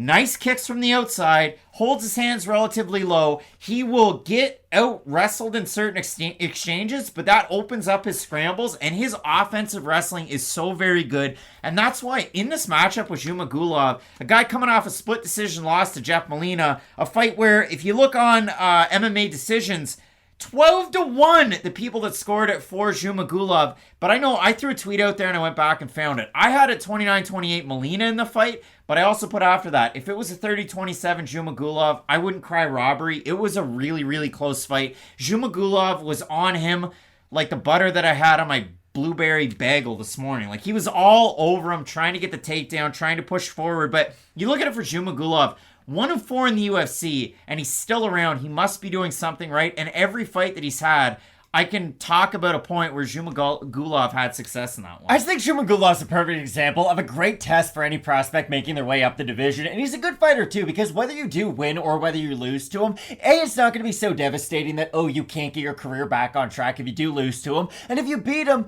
he's still probably going to expose one weakness that you had in your game. He sent Jerome Rivera out of the UFC. Jerome Rivera dusted him. Jerome Rivera didn't have a great experience in the UFC, so I wouldn't say that's the best example. But for Zhumagulov, if you are that top-level prospect, you're probably going to look good against him. And that's why I do like Zhumagulov, because he is a well-rounded enough fighter to where, again, whatever your strength is, he can probably match you in some of those areas. And then whatever your weakness is, he's going to try to take advantage of that. But the problem that I've always had with Zhalgas is he's almost too aggressive for his own good, be it with the wrestling or with the striking. He's just a guy who leaves himself wide open. He's a guy who, when he goes for wrestling attacks, when he goes for his own takedowns, he'll leave his neck out there. You can threaten with a submission, try to go for a transition off that, and really threaten and be dominant with some of those positions. But that also shows up in his striking too. He's someone who can lunge when he is aggressive. But what I like about this fight is, I hope it does go late, because I agree with you. Charles Johnson is a guy who does get stronger as the fight goes on, can fight at the same pace for the whole entire fight. What Zhumagulov does well to a lot of these prospects is he will maintain a fairly straightforward pace for the majority of the fight and threaten you with with volume striking, power striking, and wrestling. So I think as this fight goes late, we're going to learn a lot more about Charles Johnson, because you're right. In the Makhachev fight, A, Makhachev might be a future title challenger. He really does have that kind of a ceiling. And B, he laid on top of Charles Johnson for the majority of that fight. Like, there wasn't a lot that you could really take from it from Charles Johnson's camp. So I think this is a great reset for him against a guy who, you're right, he's probably one of the most well-known 1-4 fighters in the UFC, because for Zhumagulov, again, do you think he's ever going to go in there and beat guys in the top 10? Maybe not. But I don't think he's an easy fight for any of those guys, honestly. And flyweight's absolutely stacked with talent. At this point, there's more people outside of the rankings than there are ranked fighters. And a few years ago, there was like 3 guys outside of the rankings and then the top 15. But for Zhumagulov, you go and you look through it. Let's focus on the last 3 fights. He was a minus 315 favorite against Jerome Rivera. Well, he won that fight quite easily. He then goes in there. He's a plus 240 underdog against Kopp. He gets knocked out. He was a plus 155 underdog against Jeff Maryna. And then before that, like his fight against Raulian Paiva, most people thought that he won that fight. And then his next fight, he took on Amir Albazi, won the first round. Round 2, round 3, it was the waves of Albazi. Talented fighters, too. And for Johnson, as a champ over with LFA, wins a split decision over Yuma Horiuchi, who I thought won the fight. And Yuma lost a point early in that one for a nut shot. He beats Joao Camilo. He ends up finishing him in that one. And in the fight against Carlos Moda looked pretty good early on with a lot of those long-range striking attacks, sending Johnson back. But as the fight went on, round 3, round 4, and then when Johnson ended up getting the finish, he really did look good as that one went on. So we look at the odds in this one. Johnson open to minus 175, minus 165 right now. Zhumagulov open plus 150, plus 135. We have a look at the Topology votes. Surprised that's the air to you. Zhumagulov's 1-4 in the UFC, and that's bad. It is. But he's better than a 1-4 fighter in the UFC, if that makes any sense. I'm going to say Johnson over-under 65%. I think it'll be under. Think it's going to be under? I've been bad at these, though. Way over. 570 total votes, 82% Johnson, 68% by decision, 23% by knockout. If he knocks out Zhalgas Zhumagulov, it would surprise me. 18% that of Zhumagulov, 78% by decision. I could see this one going to a decision. It's the trouble of Johnson has the boxing experience, but you watch him fight and he's not a boxer at all. He holds his hands really low. He doesn't really throw in combination a lot. His kicks open everything up. He kicks the head, body, and to the legs. Spent some time at Tiger Muay Thai. He was, if I'm not mistaken, a Tiger Muay Thai scholarship recipient, somewhat similar to Mallory Martin, if you want to go that way. But for Johnson, it's a lot of kicks and not a lot of boxing. For Zhumagulov, it's a lot of plant and throw. And he talked about it. His over-aggressiveness can cost him in a lot of matchups. I don't know if this is going to be the one, just because for Zhumagulov, he's at such a height disadvantage and reach disadvantage against a lot of his opponents. In this one, it is pronounced. And the other thing for Johnson is, think of the tallest flyweights you know. Nate Maness was 5'10" a couple weeks ago, lost his fight. Who else? Like, there's not a lot of really tall guys in this division. Johnson's one of them. We'll see if that amounts to anything in the fight. I think you're going to get a lot of wrestling, a lot of scrambles. I'm going to go with the younger guy, Charles Johnson, in this one. I think he's got a little bit more once he gets down to the mat than Zhalgas does. But we saw Zhalgas look great against Jeff Maryna his last time out and surprised a lot of people. Exactly. Whether you thought he won or lost that fight, you were definitely impressed by the performance that he was able to put in. And Jeff Maryna is one of the most hyped up prospects in the division. I know Makhachev, we just talked about, he's another one of those guys, but Jeff Maryna is cut from that same cloth for the most part, and he's a guy who a lot of people think will be in that top 5 sooner rather than later. So I think for Zhumagulov, it is unfortunate the position they just find himself to be in, because if he loses to Charles Johnson, you doubt they're going to keep him around, which is unfortunate to say, because it's been a memorable run. But I agree with you. I also have Charles Johnson in the fight. Both of us going with Marcelago's own Charles Johnson to get the win. Let us know if you have Erkan Kusha and American top teams, Zhalgas Zhumagulov. Some great fights on this card. I don't know. I'm looking forward to Danny Roberts, Jack Della Maddalena. You should tune into that fight. Keep it locked in with Fight Night Picks. We always say, let's get into it.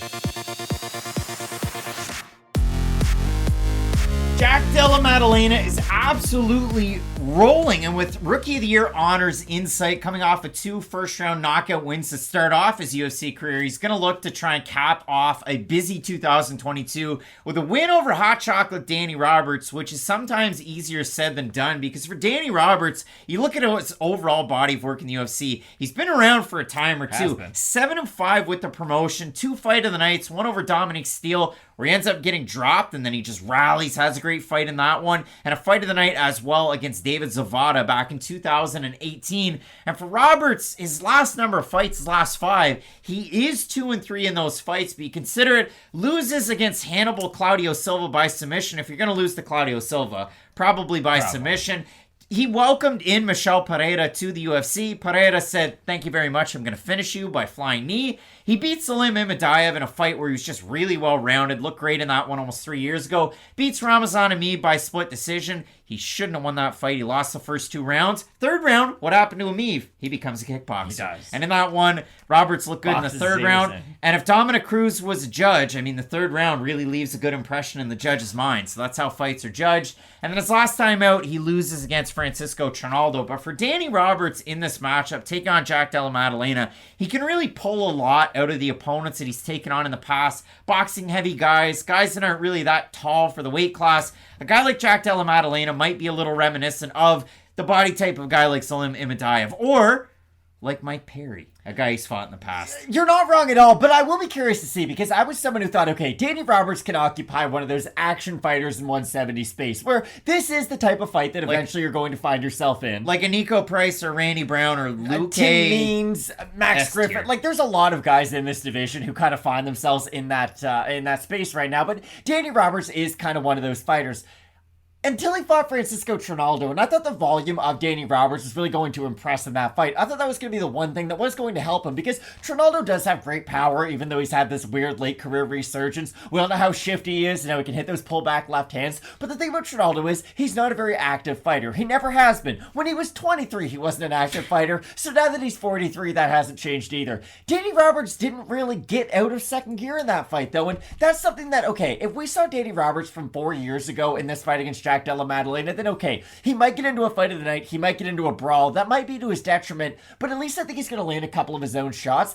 I just don't know if that's the Danny Roberts we're going to see, because, and again, I can be wrong, I don't know if he is that fighter anymore. I can see him going out there and having a couple flashes, but I don't know if he's willing to really bite down on the mouthpiece and get into that type of fight with Jack Della Maddalena, because let's be honest, if he does, it's probably not going to be a long night. Della Maddalena might not be the most skilled or technical fighter when you really think about him on like an Alex Pereira level or a Bo Nickel level for prospects, but he's a pretty good mixed martial artist who really has a well-rounded skill set. He's tough when he has to be tough. He's technical when he has to be technical. Like, he has a prospect that you can get excited about, and I think those are the type of prospects who tend to look good against fighters like Danny Roberts. Although, Danny Roberts, when you do kind of count him out, that's when he can go into his pocket and pull out another fight of the night. Well, if you do look at it for Jack Della and you consider, I mean, who's he going to struggle with? It's going to be those guys that really pressure, get in his face, and threaten with a lot of the takedowns. You look at his fight against Angelousa, and it was just all over the place. It was a fight of the night. Della ends up getting a contract, but it's one of those ones that, hey, Ange, get another fight out there, we'll bring you in, and that's exactly what they did. So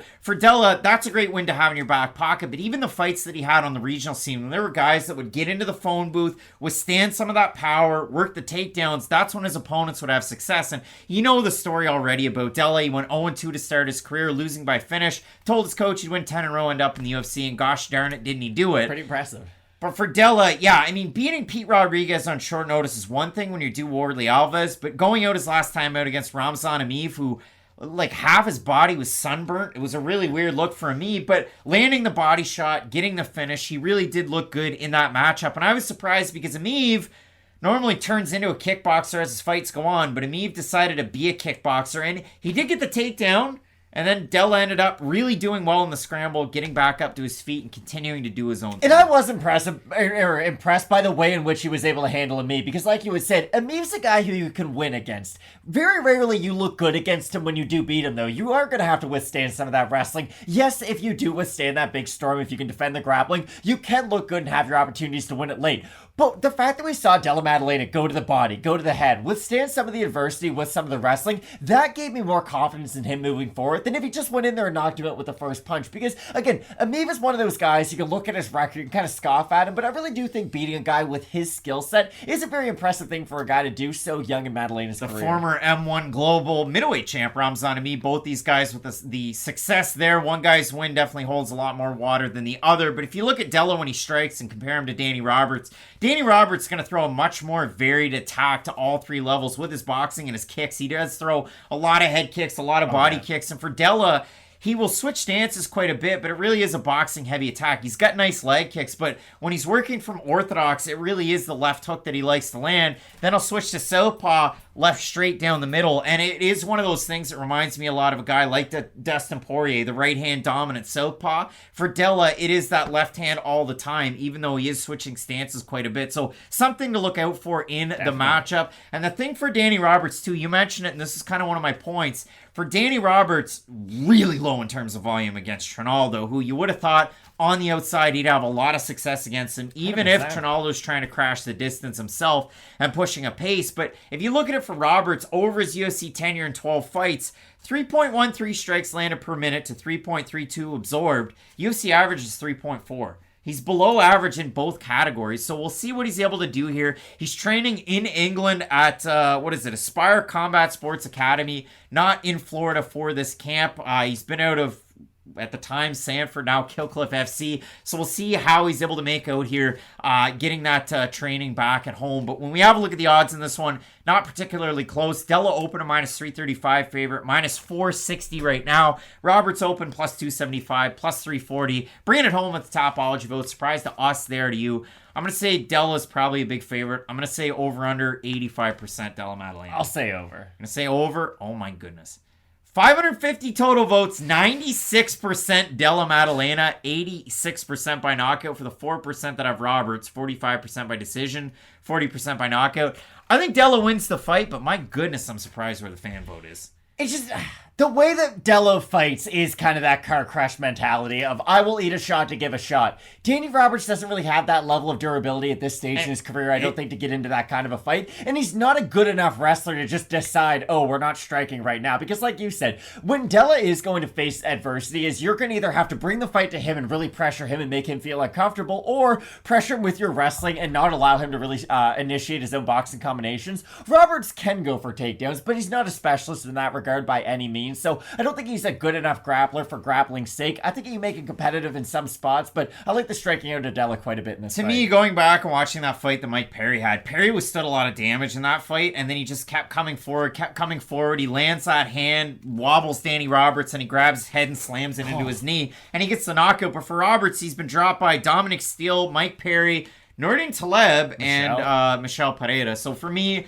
I have Jack Della Maddalena, the varied attack, the boxing combinations, the power, and the speed, and he tends to have a pretty decent gas tank. So both of us going with Jack Della in the matchup. Let us know who you have down below in the comment section. Some big fights left on this card, including a main event between Derrick Lewis and Sergey Spivak. You're not going to want to miss it. Keep it locked in with Fight Night Picks. We always say, let's get into it. Couple of middleweight finishers looking to approach the ranks. Coming up this weekend, we have Factory X Muay Thai's Cody Brundage taking on a guy who could write a book on the ADCC based on his experience. It's Rodolfo Vieira, formerly known as the Black Belt Hunter. Doesn't really go by that moniker anymore after a purple belt submitted him in MMA. That's Fluffy Hernandez. But for Rodolfo Vieira, such an interesting case because he's that perfect mix of wrestling and grappling. He's a guy that can take you down and submit you very, very quickly. And for Vieira, if you look at it, the speed bumps in the UFC, he is 3-2. The losses, of course, to the aforementioned Anthony Hernandez. And his last time out, he took on Chris Curtis in a fight where, was Rodolfo favored to win? Not necessarily. In that one, had decent success in the first round. He really did. And his striking looked much improved. The second round was fairly close, but Curtis winning out. And in the third round, it was a lot of panic takedowns out of Vieira. And if you're, again, of that Dominic Cruz judging criteria, it leaves a bad look in the judges' minds if you have a bad third round. Vieira went 0 of 10 on takedown attempts. A lot of them were really labored, and then he kind of sit down, and Curtis would pod him a little bit. It wasn't much of a performance there in the third, but the striking did look better first round, second round against a guy who is a very good striker. And that's what I wanted to talk about. Like, for Rodolfo, this might be me being too optimistic about his loss, but tell me if I'm talking crazy right now.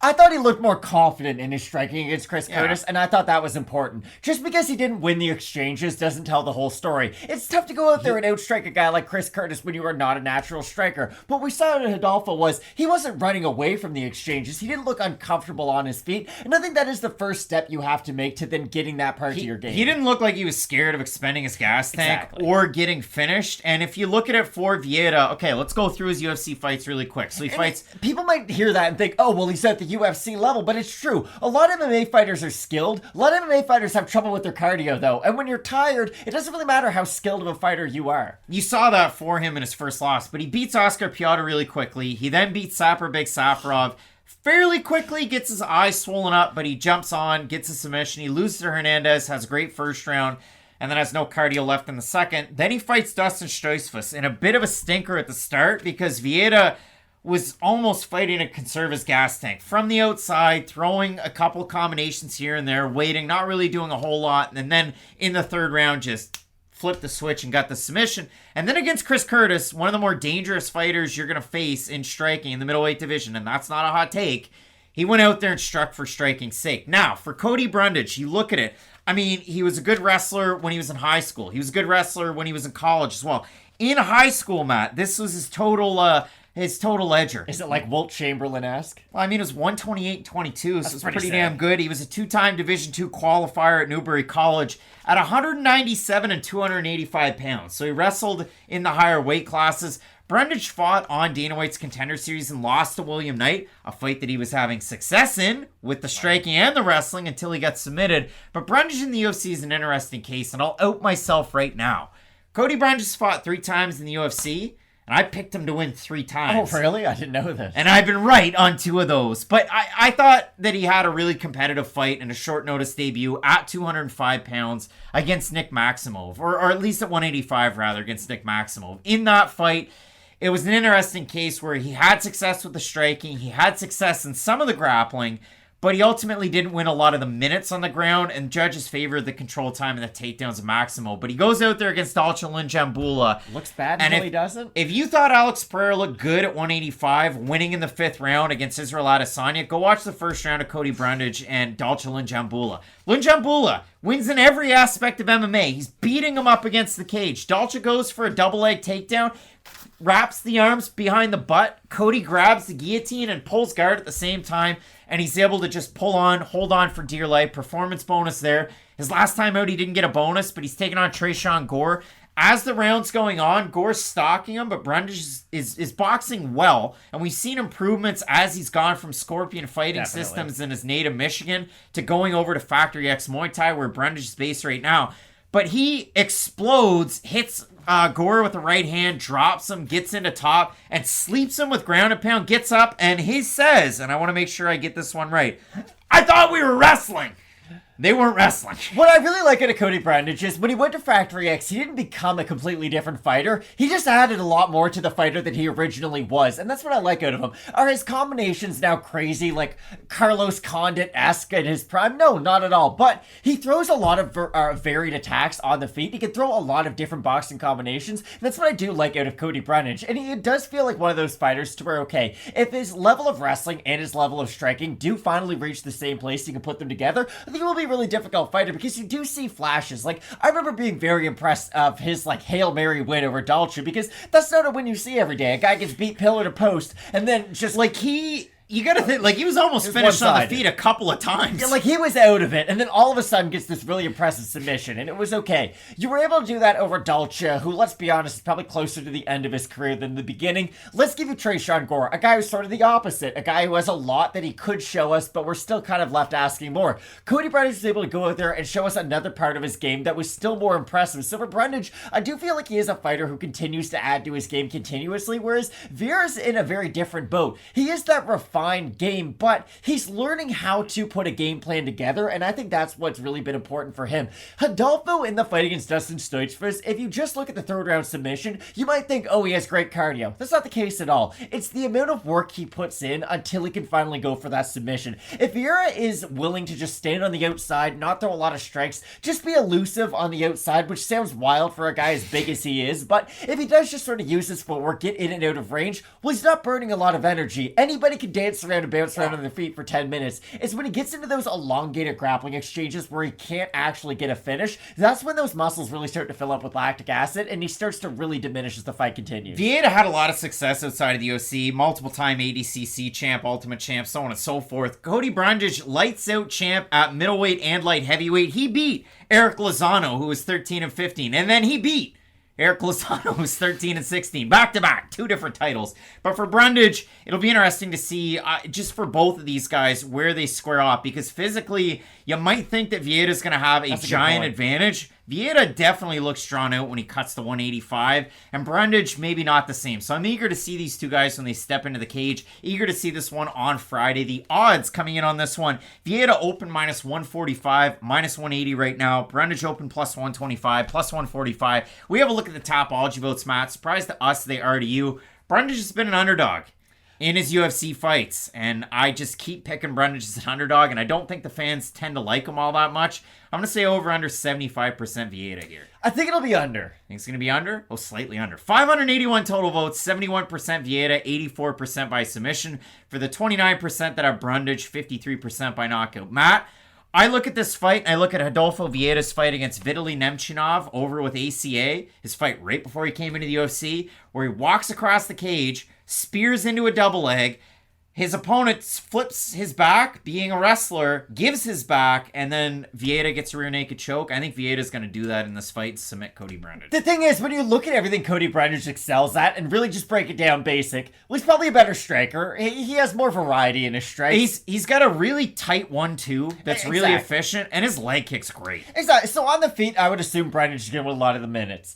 In the pure wrestling, especially if it goes late, I would assume Brundage is the better pure wrestler, but you brought it up to open the video. Normally when we talk about pure jiu-jitsu fighters, it's, hey, they might be good at striking, sometimes they're not, sometimes they're incredible at striking. Look at Charles Oliveira. Most of the time, though, they struggle with the wrestling. There's some guys, think of Glover, think of Jacques Ray. Like, there are a few guys out there who are so physically strong that they've been able to work on the wrestling throughout enough time to be able to add the wrestling along with the submission game. Rodolfo Vieira is one of those guys, and I do think that he will be able to get the takedown on Cody Brundage. I think that's the biggest thing. Brundage, if he can defend that takedown and elongate this fight, then yes, he's going to be able to make Rodolfo work and be a lesser version of himself as it continues, but I agree wholeheartedly with your breakdown. Once Brundage does hit the mat, I do think he's going to struggle with some of that grappling defense.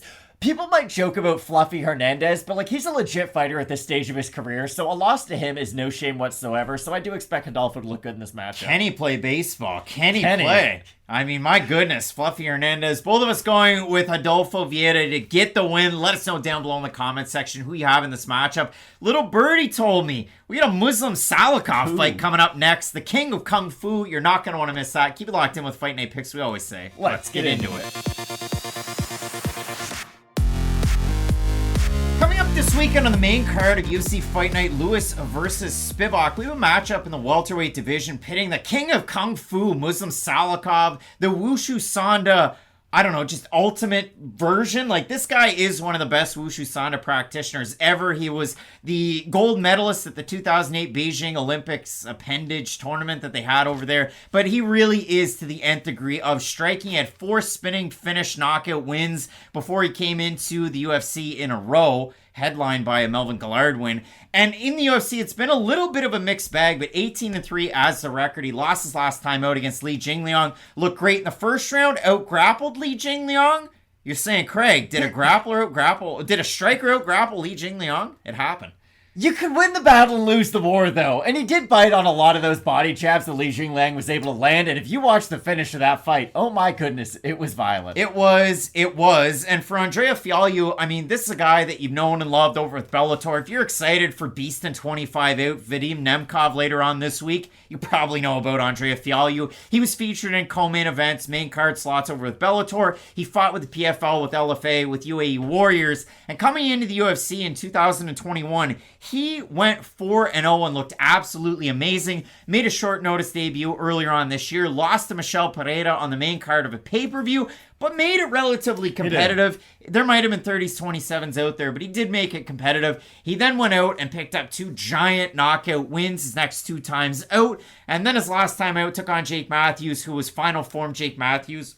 and looked like the best version we've ever seen. And I think we've seen a similar story play out for both these guys in the UFC up until this point. I think when they're able to strike on their terms, when they're the ones moving forward, we've seen just how effective both these guys are. But I think that they both struggle with similar versions of a fighter. Just when they get backed up, I find both guys turn into more of a single striker than a volume striker, where Fialho has great power. And what I really like out of, I like baseball, I like Aaron Judge. What I liked out of Aaron Judge this season was he didn't try to hit home runs. He said, hey, I'm 6'8". If I just swing for average and hit the ball. I think he spent about 2 weeks trying to hit home runs to break the Roger Maris record. He hit .330 and almost won the Triple Crown, so I'm pretty sure my point is good. My point is, he just went for average, and if you hit the ball more times, it gives you more chances to hit a home run. When Fialho's at his best, it's when he's throwing a lot of shots, because he does have a natural power in his own hands, so when you throw a lot of shots, you just give yourself a better chance to become a knockout artist. What I didn't like in the performance against Jake Matthews was, once Matthews was able to back him up, I found he was just trying to find that one single shot a little bit more and time it. And if he's doing that against a guy like Salikhov, not to say he couldn't land that one shot,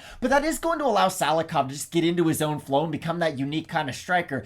The weird thing that I have in this fight, though, is we both really hyped up Muslim Salikhov fights every single time. It's always, oh, do we put it in the fight of the night? It has been a while since we have really seen him open up with his game and become that creative and aggressive striker that we have once saw. So I think there's a version out there where if Salikhov is on his A game, really moving around well and being an aggressive striker, I think it could have success. It's just been a while since I've really seen him be dedicated to that game plan, so it's tough for me to think, wow, he's going to go back and become that. I had to throw all of the bias out on this fight because I get very excited about Andrea Fialho fights, and I've let that be known on the channel, but the same can be said for Muslim Salikhov. So yeah, I'm really looking forward to this fight, but then when I try and break it down, you really got to go analytically, watch the fights, and take the numbers into account a little bit. And I know the judges don't have that, but it does play a lot into this fight. And I agree with you. For Fialho, when he's walking guys down, when he's landing that left hand, that's when he's at his best. And the thing for Fialho about his left hand is he throws it as either a jab, a left hook, or as an uppercut, and he can have tons of success when he varies that weapon. That is his best shot, and he is an orthodox fighter, so it is funny to see a guy have so much success with that lead hand versus just winging power shots with the right, which you might expect. For Fialho, though, he isn't a giant kicker. He really does kind of rely on his boxing combinations to open up. They're good, though. And he has a ton of power. Fialho struggles, though, when you start to enter in. You saw it when he took on Cameron Van Camp, which is kind of funny to say, and Van Camp didn't really have a great run with the UFC, but Fialho goes and opens up with a big hook. He gets countered with a Van Camp left hook, then a right, and that puts him on baby deer legs and sends him backwards. Then in the brawl, Fialho starts to land, and he ends up finishing Van Camp.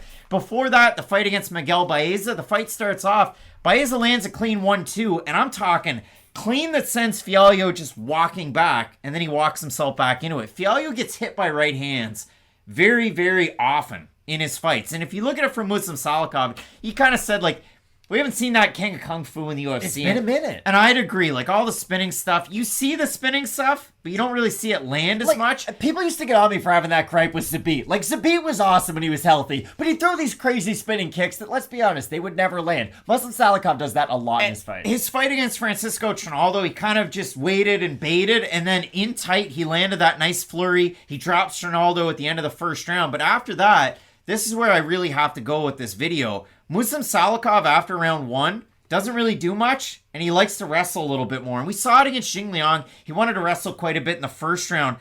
You're 38 years old. Like, that's an energy system that I know the training that he has, the guys that he trains with, he works a lot of his wrestling. When you're the Wushu Sanda champ, you're going to have to defend some takedowns. Yeah. Now, Wushu Sanda is kickboxing with takedowns, but people are going to try and take you down. And obviously, Alex Garcia was able to kind of win out in that realm, and that was Salikhov's first UFC fight. But Salikhov, as it goes, 14 of his 18 wins are by finish.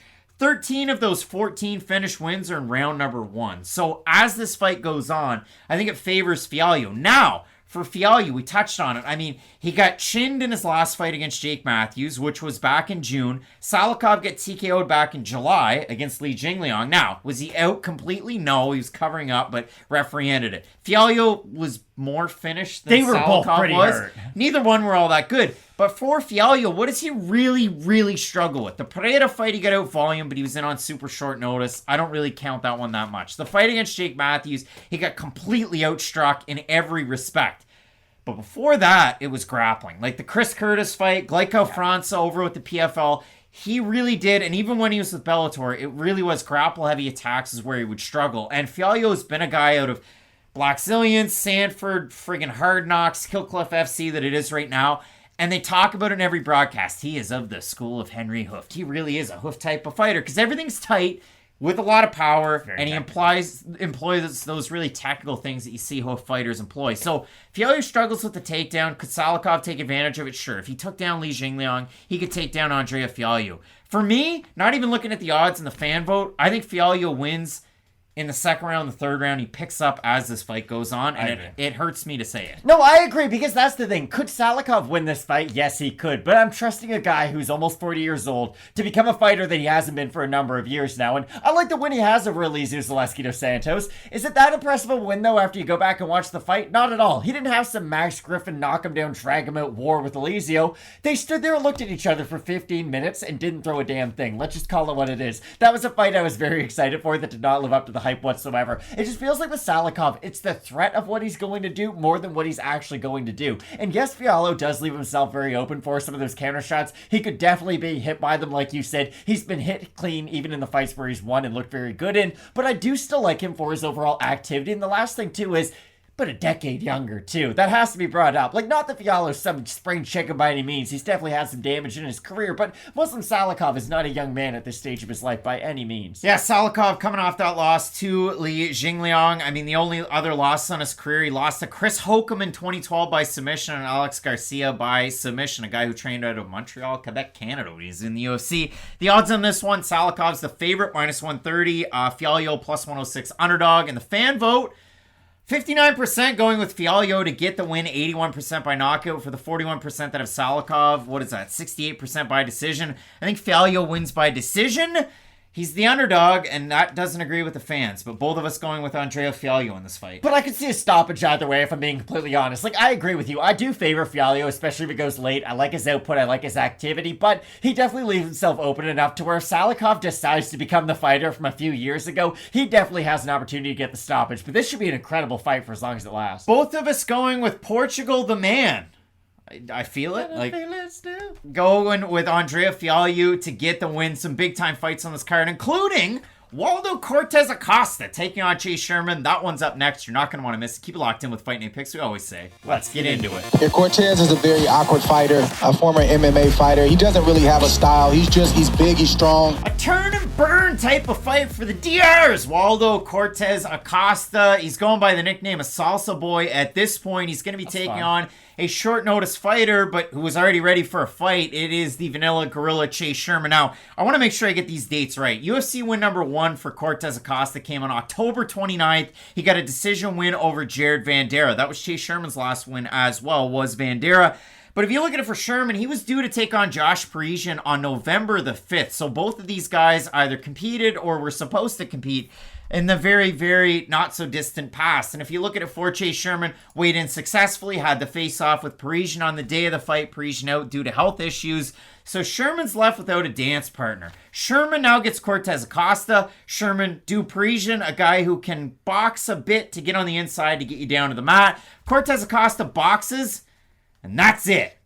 Waldo Cortes-Acosta, he boxes, and that's kind of the thing about him. I mean, I know the crazy backstory, coming to the States from the Dominican, he was a pitcher in the Reds organization, skirmish in the dugout, joins, the combat sports. He goes over and fights in boxing. He's 6-4, and we had that bit of a sound clip there. That was from his last fight with Top Rank, but for Cortes-Acosta, 6-4 in boxing, 3 wins by knockout, 3 losses by knockout. And his last fight, he took on a guy, and I want to make sure that I mention this and I get this one right.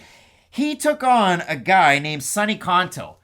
I talked about Sonny Conto last week in our videos, Matt. He's Andre Petrosky's training partner. He's a boxer out of Philly, and Sonny Conto is undefeated at 11-0 at this point. And in that fight, Conto worked behind the jab, pushed Waldo back. Waldo's stance in boxing is the exact same as his stance in MMA. So in boxing, he didn't have to defend the kicks, brother.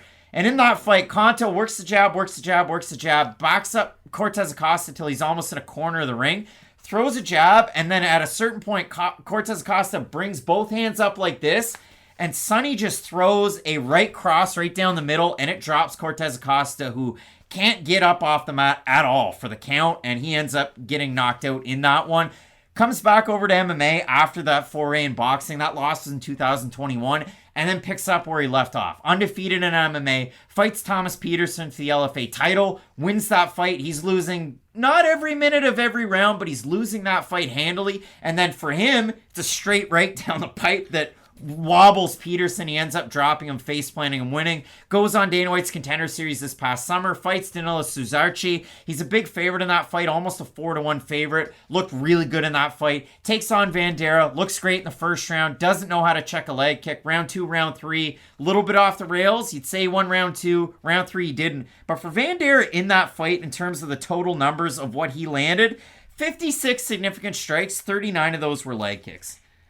That's good, but the problem is if you're only landing leg kicks and you're not able to set anything else up after it, it does leave a little bit more to be desired. And that's why I'll be interested to see what Chase Sherman's able to do, because if you followed the career of Chase Sherman, other than the weird is he not in the UFC right now runs that he's had, he does throw very effective leg kicks offensively. It's been a part of his game even when he wasn't in the UFC after he got cut initially. He'd have some fights over in Jungle Fight. That was a big part of his game. Island fights. He didn't go to Brazil. Sorry, thank you. Island fights. That was a big part of his game even over there. And we'd even seen his kicking game start to evolve a little bit. He was going to the body, going to the head a little bit more. He has gone away from that, I would say. Still primarily more of a leg kicker. But the thing about Sherman is he does set up most things with his own boxing. He does have elbows, I will give him that. He is a decent fighter on the inside. But the thing about Chase Sherman that is the biggest red flag I could possibly plant in the ground is he fights, we'd say how Luke Rockhold pulls back with his chin up.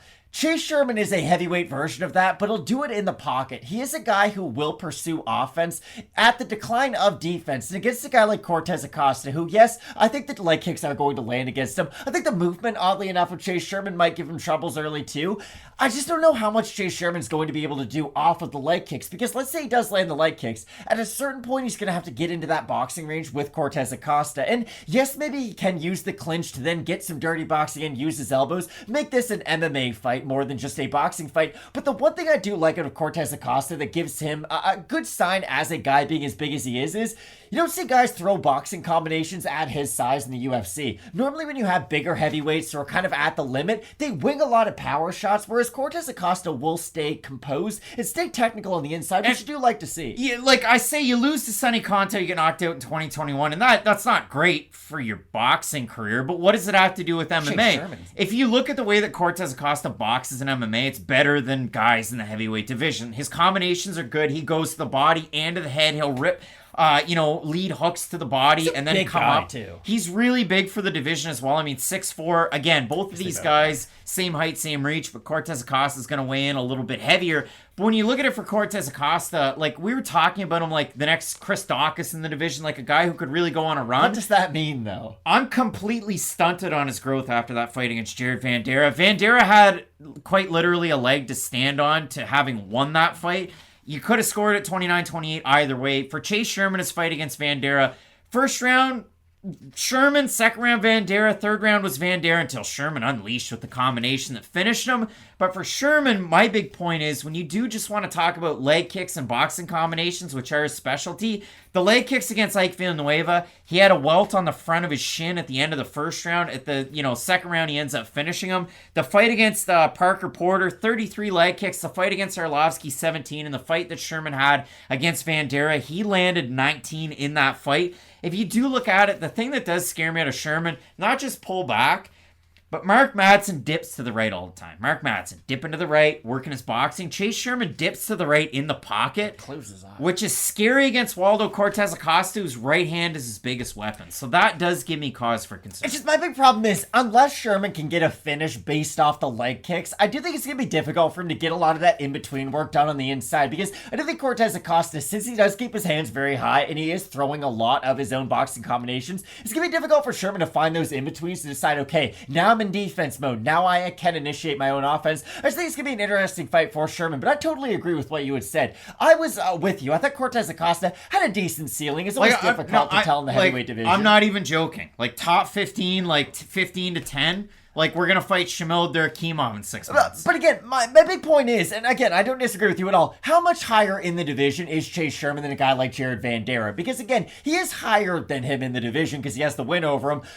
But just because you had a close fight with Jared Vandeira doesn't now make me think, okay, Chase Sherman's going to blow the doors off you. And this is no disrespect to Chase Sherman, but up until his last fight, he wasn't on the greatest run of his career. And I do feel like with his obvious strengths and obvious weaknesses, I just think this is a difficult fight to predict. Because like you had said, the obvious defensive liabilities of Chase Sherman play into the strengths of Cortes-Acosta. And the fact that Cortes-Acosta very much is a boxer who's been transitioning into MMA does leave him limited in a lot of the other aspects of his game. Sherman getting ready for Parisian, who's going to tier his layers. He's going to work in the takedowns. Well, Cortes-Acosta's not a grappler. And likewise for Cortes-Acosta, Sherman's not a grappler. Cortes-Acosta struggles with the takedown defense in some of his fights. You have a look at the odds here. Cortes-Acosta open a -160 favorite, -185 as it stands. Sherman open a +140, +160. We have a look at the Topology votes, Matt. Surprise to us, they are to you.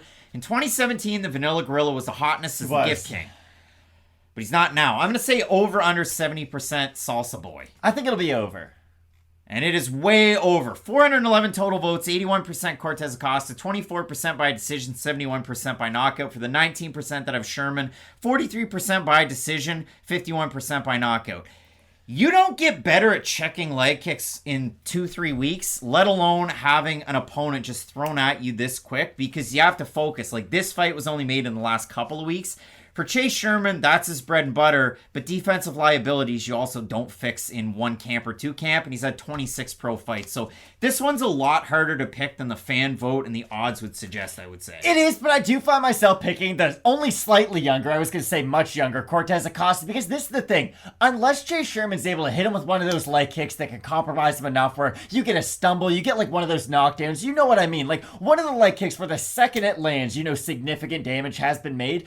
I don't know how much success Sherman can have in the boxing and with his own kickboxing on the inside and the outside. Again, I think the clinch, if he's able to utilize that, can be a big tool for him. I'm going all the way back to the Daywalker times when he finished him with an elbow. Let me add to it, because the Daywalker, that was the last fight that Sherman had won that wasn't in the first round, and he's got what? How many? Like, all but one of his wins are by finish.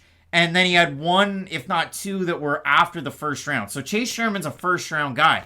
What I loved out of his last fight against Jared Vandeira was the fact that that was in the third round. Second round, he's still throwing good volume. Power and volume were still there in the third round. I like what I saw there. Whereas for Cortes-Acosta, the clinch is different because you're not holding on. I just don't think Cortes-Acosta has to worry about the takedown, The kicks are different. He doesn't have to worry about the takedown. If you haven't figured it out, I have Chase Sherman in the matchup. I mean, I think the boxing's there. The kicks are there. Cortes-Acosta, if he wins, first round knockout. And that's not controversial. I think you do in the second. After that, I don't see Cortes-Acosta winning the fight by finish. So I have Chase Sherman here. Matt going with Salsa Boy to keep that undefeated record. But I agree with you wholeheartedly, where we do kind of have to reassess what Cortes-Acosta's ceiling is. Just because I'm picking him in this fight doesn't mean I think he's going to become some world beater. Again, if he shows me something new, let's say he goes out there and even throws a nice leg kick. Just adds that one little wrinkle to his game that gives you confidence that he can continue to add different parts to it. That would just be a nice sign to see. But I really like that point that you had brought up about how this was a guy who felt like he had a lot of hype, but even though he got the result that you look for, he got the win, you still kind of have to reassess where you think he's going to go in the future. Split on the pick. Let us know who you have down below in the comments section. Some big fights left on this card, including Derrick Lewis and Sergey Spivak in the main event in this weight class. You're going to want to keep it locked in with Fight Night Picks. We always say, let's get into it. Coming up this weekend, the Hulk experience continues, and if you've ever ridden that roller coaster at Universal Studios, you know it's a lot of fun, but for Ion Cutelaba and his bank account, it's been anything but that. He takes on Kennedy Nzechukwu coming up this weekend, and for Nzechukwu, he's been on a tidy little run in his last 5 fights, and we'll discuss both of these guys' recent results, but this really is a fun fight because for Nzechukwu, you knew exactly what you could have at a certain point when you saw him on Dana White's Contender Series the first time. This guy has such a large frame for the division. If he could figure out that mix of the power with the length and the range, he could really go far, and this is his great opportunity. For him, his last time out against Carl Robertson, I mean, they didn't belong in the same octagon. It didn't seem. For Nzechukwu in the last 5 fights, you look at the wins that he has. A win over Carlos Ulberg by finish, withstood a heavy storm, came out the other side. Danilo Marquez withstood the heavy grappling storm early until Marquez got tired, finished him. Took on Daeun Jung and did not respond to the power very well. Lost a split decision to Nikolai Negumereanu. And in that fight now, fellow teammate of Ion Cutelaba at Extreme Couture, so they can exchange notes and have a little bit of fun there. But for Kennedy, he lost the point really early on in that fight, and even if he didn't, he probably should have won that fight. So his last time out against Robertson, very impressive that he was able to finish him, especially down and dirty like he did. And for Ion Cutelaba, the last 5 fights, as just a sample size, a loss to Magomed Ankalaev, that was the second one. There was no worries about that one. A split decision or a split draw against Dustin Jacoby, 10-8 first round, and then he didn't have the cardio in the second and third rounds. He beats Devin Clark by decision, completely out-wrestled him, and looked amazing on the mat. He lost to Ryan Spann by submission, where he just looked like, not a fish out of water, but I say this with respect. He was just kind of floating everywhere, all over, being super, unorthodox. And as he runs in to try and get the takedown, Ryan Spann just cranks and gets him into the submission. And then, of course, Cutelab's last time out takes on Johnny Walker. And apparently, all they do at SBG is train ground fighting, and Johnny Walker is a submission specialist. So that was a giant surprise of a loss for Cutelaba, more so than any of his other fights that we've seen so far. Without a doubt, because if you thought Cutelaba had any one area of his game that he'd be able to go to have success, it would probably be the offensive wrestling. That was why I took him to beat Johnny Walker, and didn't I look like a schmuck? I thought, okay, Walker might not be the best point of his career. There's a good chance he could win this fight, but we're probably going to see a crazy flying knee, one of those classic Johnny Walker performances. To Walker's credit, though, and this is what you have to do. Give Johnny Walker the credit. Don't discredit Ion Cutelaba. Walker was able to show us a part of his game that we had yet to see against high-level competition. It was extremely impressive to see him go out there and get a submission. But it was also a little disappointing to see Cutelaba struggle in the one area against a fighter who has never really shown that to be a strength of his. And for Cutelaba, I'm going to be curious to see how aggressive he is in this fight, because we're kind of joking around before we started filming. Cutelaba is always going to look good in a couple areas, but there's always going to be that one thing where he leaves you wanting more, that kind of final missing puzzle piece, because sometimes he'll have decent cardio when he doesn't throw his power punches. Sometimes he has terrible cardio when he does throw his power punches.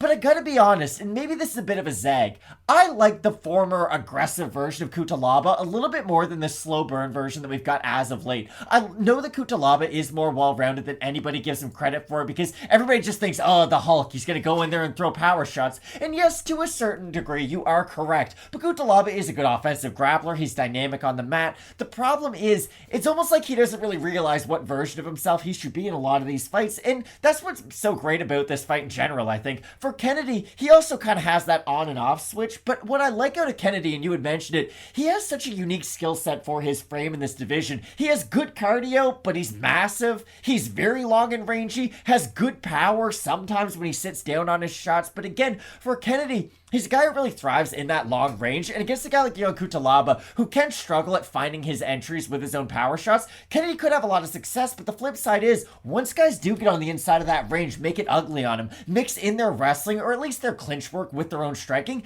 guys can start to get towards them and start landing their own shots, because even though we beat Carlos Oliveira, you kind of forgot about how we got to that finish. Carlos Oliveira was beating him up pretty bad for the first few minutes of that fight, landing big power shots, and it was just that Kennedy is so durable, he was able to weather that big storm, get to the other side, and show off some of his unique skill sets. I just think this is a really fun fight between two guys who I think do have high ceilings, but they both desperately need this win if they want to maintain the relevance. And I mean, Nzechukwu's biggest fight that he's had just happens to be his UFC debut against Paul Craig. If we're talking about the divisional rankings and the relevance that it has to the matchup, I mean, for Nzechukwu, that is a guy, and for Ion Cutelaba, I'd say his win over Khalil Roundtree, or possibly even Devin Clark. I mean, the losses to Ankalaev, you have to think at a certain point Ankalaev will most likely fight for a title in the next year. I'm going to say that. So for Ion, yeah, those are tough losses against a tall, long, rangy striker who throws some really good kicks. So we'll see how this one plays out. But style for style, Nzechukwu can kind of mold himself to the fight that's brought to him. Cutelaba doesn't really do well under those pressures, those same pressures. When somebody starts to bring their own brand of fight to him, he can kind of struggle and change his game plan as the fight goes on. But that's why I like this fight so much. Kennedy's style of fight is accept what's given to him and then retaliate with his own. That means he's going to face the big storm from Ion Cutelaba early in this fight, and that's why I do think this is one of those fights where if Cutelaba wins, it's probably going to be by knockout early, because we have seen Kennedy face power punchers who do start to decline, especially if they've been throwing power punches early, and if Cutelaba does find himself being that huffing and puffing striker who is reaching for some of his takedowns, because that is the one thing with Cutelaba, when he has full cardio, his takedowns are quite explosive. They do get labored as the fight continues, though, and I think that's one area that Kennedy can have a lot of success in, if he is able to at least weather that big storm. But again, we're asking you to just eat power shots from a guy like Ion Cutelaba, who like 3 years ago was thought of as like the boogeyman of this division. I mean, just finishing Khalil Roundtree with elbows and mount, now ranked Khalil Roundtree. So you look at the odds in this matchup. Cutelaba, well, they both open at par. He's now the underdog, plus 140, and Zhalgas now at a minus 170. We'll have a look at the fan vote. Surprise to us, it is to you over on Topology. I'm going to say over under. I guess if Nzechukwu is that big of a favorite, I'll say over under 65% Kennedy Nzechukwu. I think it'll be over. It's under, but it's close. So 520 total votes, 66% in Nzechukwu, 78% by knockout. For the 34% that have Cutelaba, 61% by knockout. So most people see a finish, most people see a knockout. Who's it going to be for, I guess? I think if the fight's not absolutely terrible, we will get a finish. Like, I think if both guys aren't just so hesitant about their opponent's power, we probably will get a finish. Because if Cutelaba does go in there and have the best chance of success that I think he does, which is really rough up Nzechukwu, make him think, especially early on, and make him feel your power early, then Cutelaba's not going to be there in round 2 and round 3 to really withstand the storm if Kennedy's able to get past it. So I think this is a really fun fight just because it could go any which way.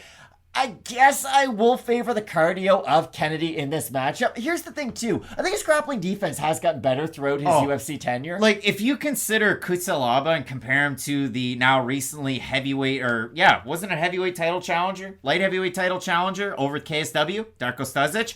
Stosic was able to close the distance, go again and again and again, and there's a lot of similarities between those two guys, but if you look at that fight, and then the Marquez fight, and then the fight against Nikolai, Kennedy has gotten a lot better at defending a lot of those entries. And I think that's why I will end up predicting him in this fight. I think this is a very fun co-main event. For all those Carlos Felipe versus unranked heavyweight X ones, I know these two guys might not be the biggest names in the world, but I really do think entertainment-wise, this fight's going to deliver. But I do have Kennedy in the matchup. But if you remember that Darko Stosic fight, the reason that Nzechukwu won that one was because of multiple cup checks and points taken away. And for Ion Cutelaba, he doesn't really throw kicks to the body like that. And he doesn't throw those kicks in and around the groinal area. He's not as active as Darko, though. No, he's not like that. But with his striking, with his takedowns, he is a lot more active. So for those reasons, I like Cutelaba in the matchup, and I like how threatening he can be once the fight touches the mat. So I'm going to go with the underdog in the matchup with Ion Cutelaba. Matt going with Kennedy Nzechukwu to get the win in this matchup. This should be a great fight,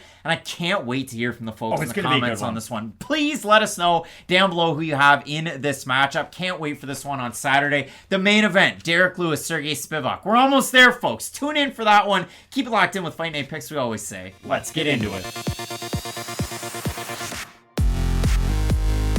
Main event of this weekend's Fight Night card from the UFC Apex, you have the all-time knockout leader in UFC history, Derrick Lewis, taking on a premier grappler in this heavyweight division in Moldova's former WWFC champ, Sergey the Polar Bear Spivak. And for Spivak, it's been a really interesting run of late. His best win on his UFC record isn't even one that he had in the last year. He beat Tai Tuivasa, and he absolutely ground him out and looked amazing in that fight. The last 5 fights, he beat Jared Vanderaa, beat Alexei Oleinik, looked really good with the striking in that fight. Lost to Tom Aspinall very quickly. He then beat Greg Hardy by ground and pound, and Augusto Sakai backed him up and looked great in that fight. And for Spivak, his best number on his ledger is the fact that he's number 1 in UFC heavyweight history, above Curtis Blades in takedown accuracy at 63.6%. Now, Blades has the most takedowns in UFC history, and Spivak is actually sitting, in and around 6th place. But you do look at it for him. He's actually 7th all-time in heavyweight history, tied with Frank Mir and Jake O'Brien with 21 takedowns in his UFC tenure. But for Spivak, he's gotten better with his hands as UFC's tenure has 100%. Gone on. And he's gone from being that guy out of Moldova that's a really good grappler to going over to Extreme Couture, rounding it out with a lot of really good fighters. And we talked about it in the last couple of weeks about these Eastern Europeans that have gone to Extreme Couture. Negomereanu being one of them. But also you have in the co-main event on this card, fellow Moldovan, Ion Cutelaba, who made little bits and changes to their game and trained with some of the world's best and have gotten to get to these premier stages with this organization. I agree with everything you said, but even Sergey Spivak's boxing coach isn't telling him go in there and work the jab and the 1-2 against Derrick Lewis. Of course not. That would just be silly. Well, you are 100% right. Sergey Spivak's a guy who had a very obvious strength in his game. Like you said, you watch the Natividad fight. When he gets on top of his opponent, not only can he threaten with submissions, he does stuff before he goes for the submission. He gets ground and pound. He does effective grappling. I think that's an important thing to bring up because there are some fighters who they'll grapple and they'll go for a submission, but they don't do enough damage on the in-between to really make that time worthwhile if they aren't able to then go in and at least get a really tight submission or then complete Look at a guy like Ronnie Lawrence at 135. Takedown for takedown's sake and scramble and have fun. Exactly. It's difficult to win fights if you are just a dominant grappler and not a submission-oriented grappler. But to Sergey Spivak's credit, he is a grappler who goes in pursuit of a finish. And that's a great thing to see because if he does get on top of Derrick Lewis, Lewis has that classic, I'm just going to get up because you might look at him and not think he's really athletic, but it's the Javi gene. Like, Bert Kreischer has this thing where he's like, I've got the Mickey Mantle gene. I can party all night and still be great in the morning, because that's what Mickey Mantle was able to do. Derrick Lewis might not look like this world-class athlete, but similar to Javi, he'll start throwing double flying knees and really catch you off guard with some of the variety of strikes that he's able to throw. I kind of hate it when he does it, though, if I'm being completely honest, because it does very much feel like it's for show. He'll throw like 2 spinning back kicks, and I'll be honest, for the size of them, they do look pretty good, but you never think in your life that Derrick Lewis is going to win a fight via spinning back kick. I appreciate the fact he can, but my big point is, I just think Sergey Spivak in this fight is only thinking about ways to get this fight to the mat and the ways to close the distance to do that. I don't think we are going to see a lot of striking for striking's sake from Sergey Spivak in this fight, and this might sound weird, but we might just see him shell up and try to walk forward, because even with Derrick Lewis and some of the fights that he won, remember the Marcin Tybura fight? Marcin Tybura is a guy who fights quite a bit like Sergey Spivak, guys. We've talked about this a lot on this channel. They happen to fight each other as well in the past. But I would say 98% of their game is like almost the exact same. Tybura was having a lot of success against Derrick Lewis with the forward pressure, with the takedowns, with the top control, but the thing was, he got lazy, he wasn't watching his P's and Q's in the last 5 seconds of a fight, and what Derrick Lewis has been able to prove time after time after time is, it doesn't matter who won the first round, doesn't matter who won the second, third, or fourth. If Derrick Lewis hasn't been knocked out by the 5th round, he still has that fight-ending power in his hands. But the problem is, at a certain point, I can't just keep on believing in you to land that one big shot. And I even said at the opening to this show, like in the heavyweight division, you can keep this going for quite a while. Think about Alistair Overeem. He fought guys in the top of this division until he was in his early 40s. So for Derrick Lewis to be 37, he could still have a few years of being in entertaining fights. I just don't know how much longer we're going to see him in these 5-round atmospheres, fighting these young, hungry guys like Sergey Spivak. And I have some stats to really kind of push you towards a Derrick Lewis win if you want to go that way. Because if you look at the 5-on-in for Lewis, he is 2-3. The wins over Curtis Blades, Cortes-Acosta, the losses to Sidolgan, that was for the interim title, to Tai Tuivasa and Sergey Pavlovich. So, why would you like Derrick Lewis in this matchup? Well, I'm going to tell you. The fight against Cortes-Acosta's last win was at the UFC Apex. What was his last win before that, Matt? Can you tell me quickly about it? He fought Curtis Blades. He didn't win the first round. He had taken down. But in the second round, he lands the uppercut. That fight was at the UFC Apex. The 3 losses that he has are all in Texas. 2 of them are in Houston. 1 of them is in Dallas. Can I be honest, though? I think he would have struggled with those guys at that point in his career no matter what. And again, if you want to say I'm wrong, I can be wrong on this. I don't necessarily think the venue has changed that much. Like, Cortes-Acosta was very much unproven before he fought Derrick Lewis. Cyril Gane is a championship level fighter. I just think for a lot of these guys, there is it doesn't have to do with the fact that it's in the Apex. It's just Derrick Lewis been in a lot of these tough fights. Like, Sean Jordan knocked him out a decade ago.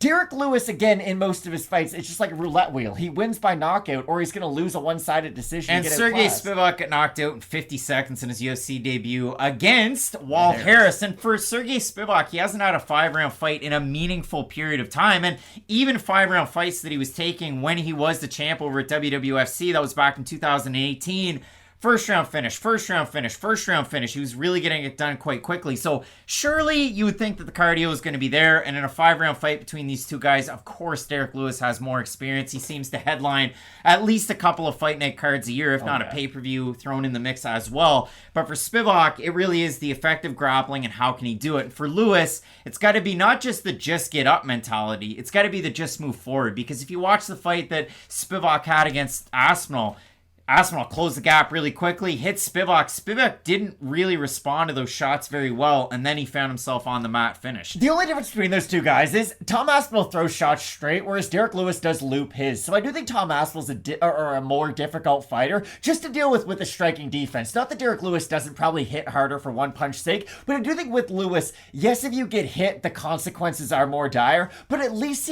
you're more evasive because they are more available to see because he throws them with so much power. Lewis's other big fight night main event that he had, and a big win that was in the Apex, his fight against Alexei Oleinik. Both these guys with wins over Oleinik. When you're fighting close and near the top, you're going to fight some of the same guys. Yeah. We have a look at the odds in the matchup. Lewis opened a slight favorite, -115. He's a +157 underdog right now. For Spivak, open -105, -191. Matt, this is one of those fights where we really do have to throw it out to the Fight Night Picks fans. And you guys really do a great job. We throw these out there to you in the community tab every single gosh darn week. We threw it out there to you this week. 54% of you going with Spivak to get the win. We throw it on over to the comments. Airdog saying, I think Spivak will win, but that Lewis KO TKO prop is going to be hard to stay away from. Nomad Gladiator, Spivak's well-rounded dangerous. I could see him either tiring Lewis out or getting the knockout, or he gets knocked out in either rounds, throwing out every possibility. Bill saying Lewis is on a free fall down the rankings, so it's looking tough there. And I'll say JB bets, Spivak beat Ty and Ty beat Derrick, so my MMA math is mathin'. So yeah, it seems like, again, 54% of the fans have Spivak. About 54% had Adesanya last weekend, and that ended up crazy. So in this matchup, Matt, out of all of the possibilities, Lewis, by submission, I doubt it's going to happen. I think that's fair to say. I don't think he's going to get a rear naked choke. Yeah, and I mean, you had that big brother cradle there from Oleinik in the fight that he had, and then he was able to get out, and he ends up finishing Oleinik. But at a certain point, I do think this is the fight that Sergey Spivak's going to win that gives him the name. And for me, if he goes out and grapples early and often, he should be able to get it done against Lewis. I agree with you, but it is really difficult to predict any Derrick Lewis fight because it's always, hey, he's less skilled than his opponent, Like, look at Derrick Lewis's last two fights, or last three losses, let's say that. Sitogan, technical with power. Then you go to the next one, Tai Tuivasa, walks forward, power. The elbows and the shots where he had Lewis behind the black line that's around the outside of the octagon. Lewis really struggled back there, and then Pavlovich just walked him down and knocked him out. So Spivak is not that fighter, and Lewis has beaten grapplers in the past, surely. So this is a really tough one for Spivak, though. We're going to look dumb AF, though, because I agree with you. I have Spivak to win, but if he doesn't, it's going to be like a hellacious KO like we saw Derrick Lewis against Curtis Blades. Or Travis Brown. Like, Curtis Blades is a better wrestler than Sergey Spivak. I don't think he's as effective of a grappler once it hits the mat. That Curtis Blades who fought Alistair Overeem, I wish we could see him more often, but you get what I mean. I would say his initial wrestling is a little bit more effective, whereas Spivak can do more once it hits the mat, though, and I think he will be able to make use of the time once it does get down. Like I said, I like the ground and pound that he's able to use, which is something Alexei Oleinik wasn't using. Oleinik just went for the submissions, and then when he didn't get it, there wasn't much that he was able to really accumulate, whereas Spivak, I think he will land some of those elbows and be able to cut up Lewis. So both of us with the Spivak pick, and I mean, coming up later on this week, you have question mark kicks. We're live 2 hours before the prelims. We offer up those final picks and predictions. You get the, the look at the weigh-ins, and last weekend it was weird because two fighters missed weight, Trezano and Span, and they both won their fights. And Pereira came in at the last second, too. Wild stuff. 13 fights on this card, and then it's a little bit of a break. I'm going on vacation, so it's going to be a little bit of an odd one. Your next card after this is Fight Night Thompson versus Holland, and that's December 3rd, so a little bit of a time away for everybody. There is. Enjoy it, guys. We've earned it. Listen, 2 hours before the prelims, question mark kicks. You're going to want to keep it locked in with Fight Night picks, we always say. Let's get into it.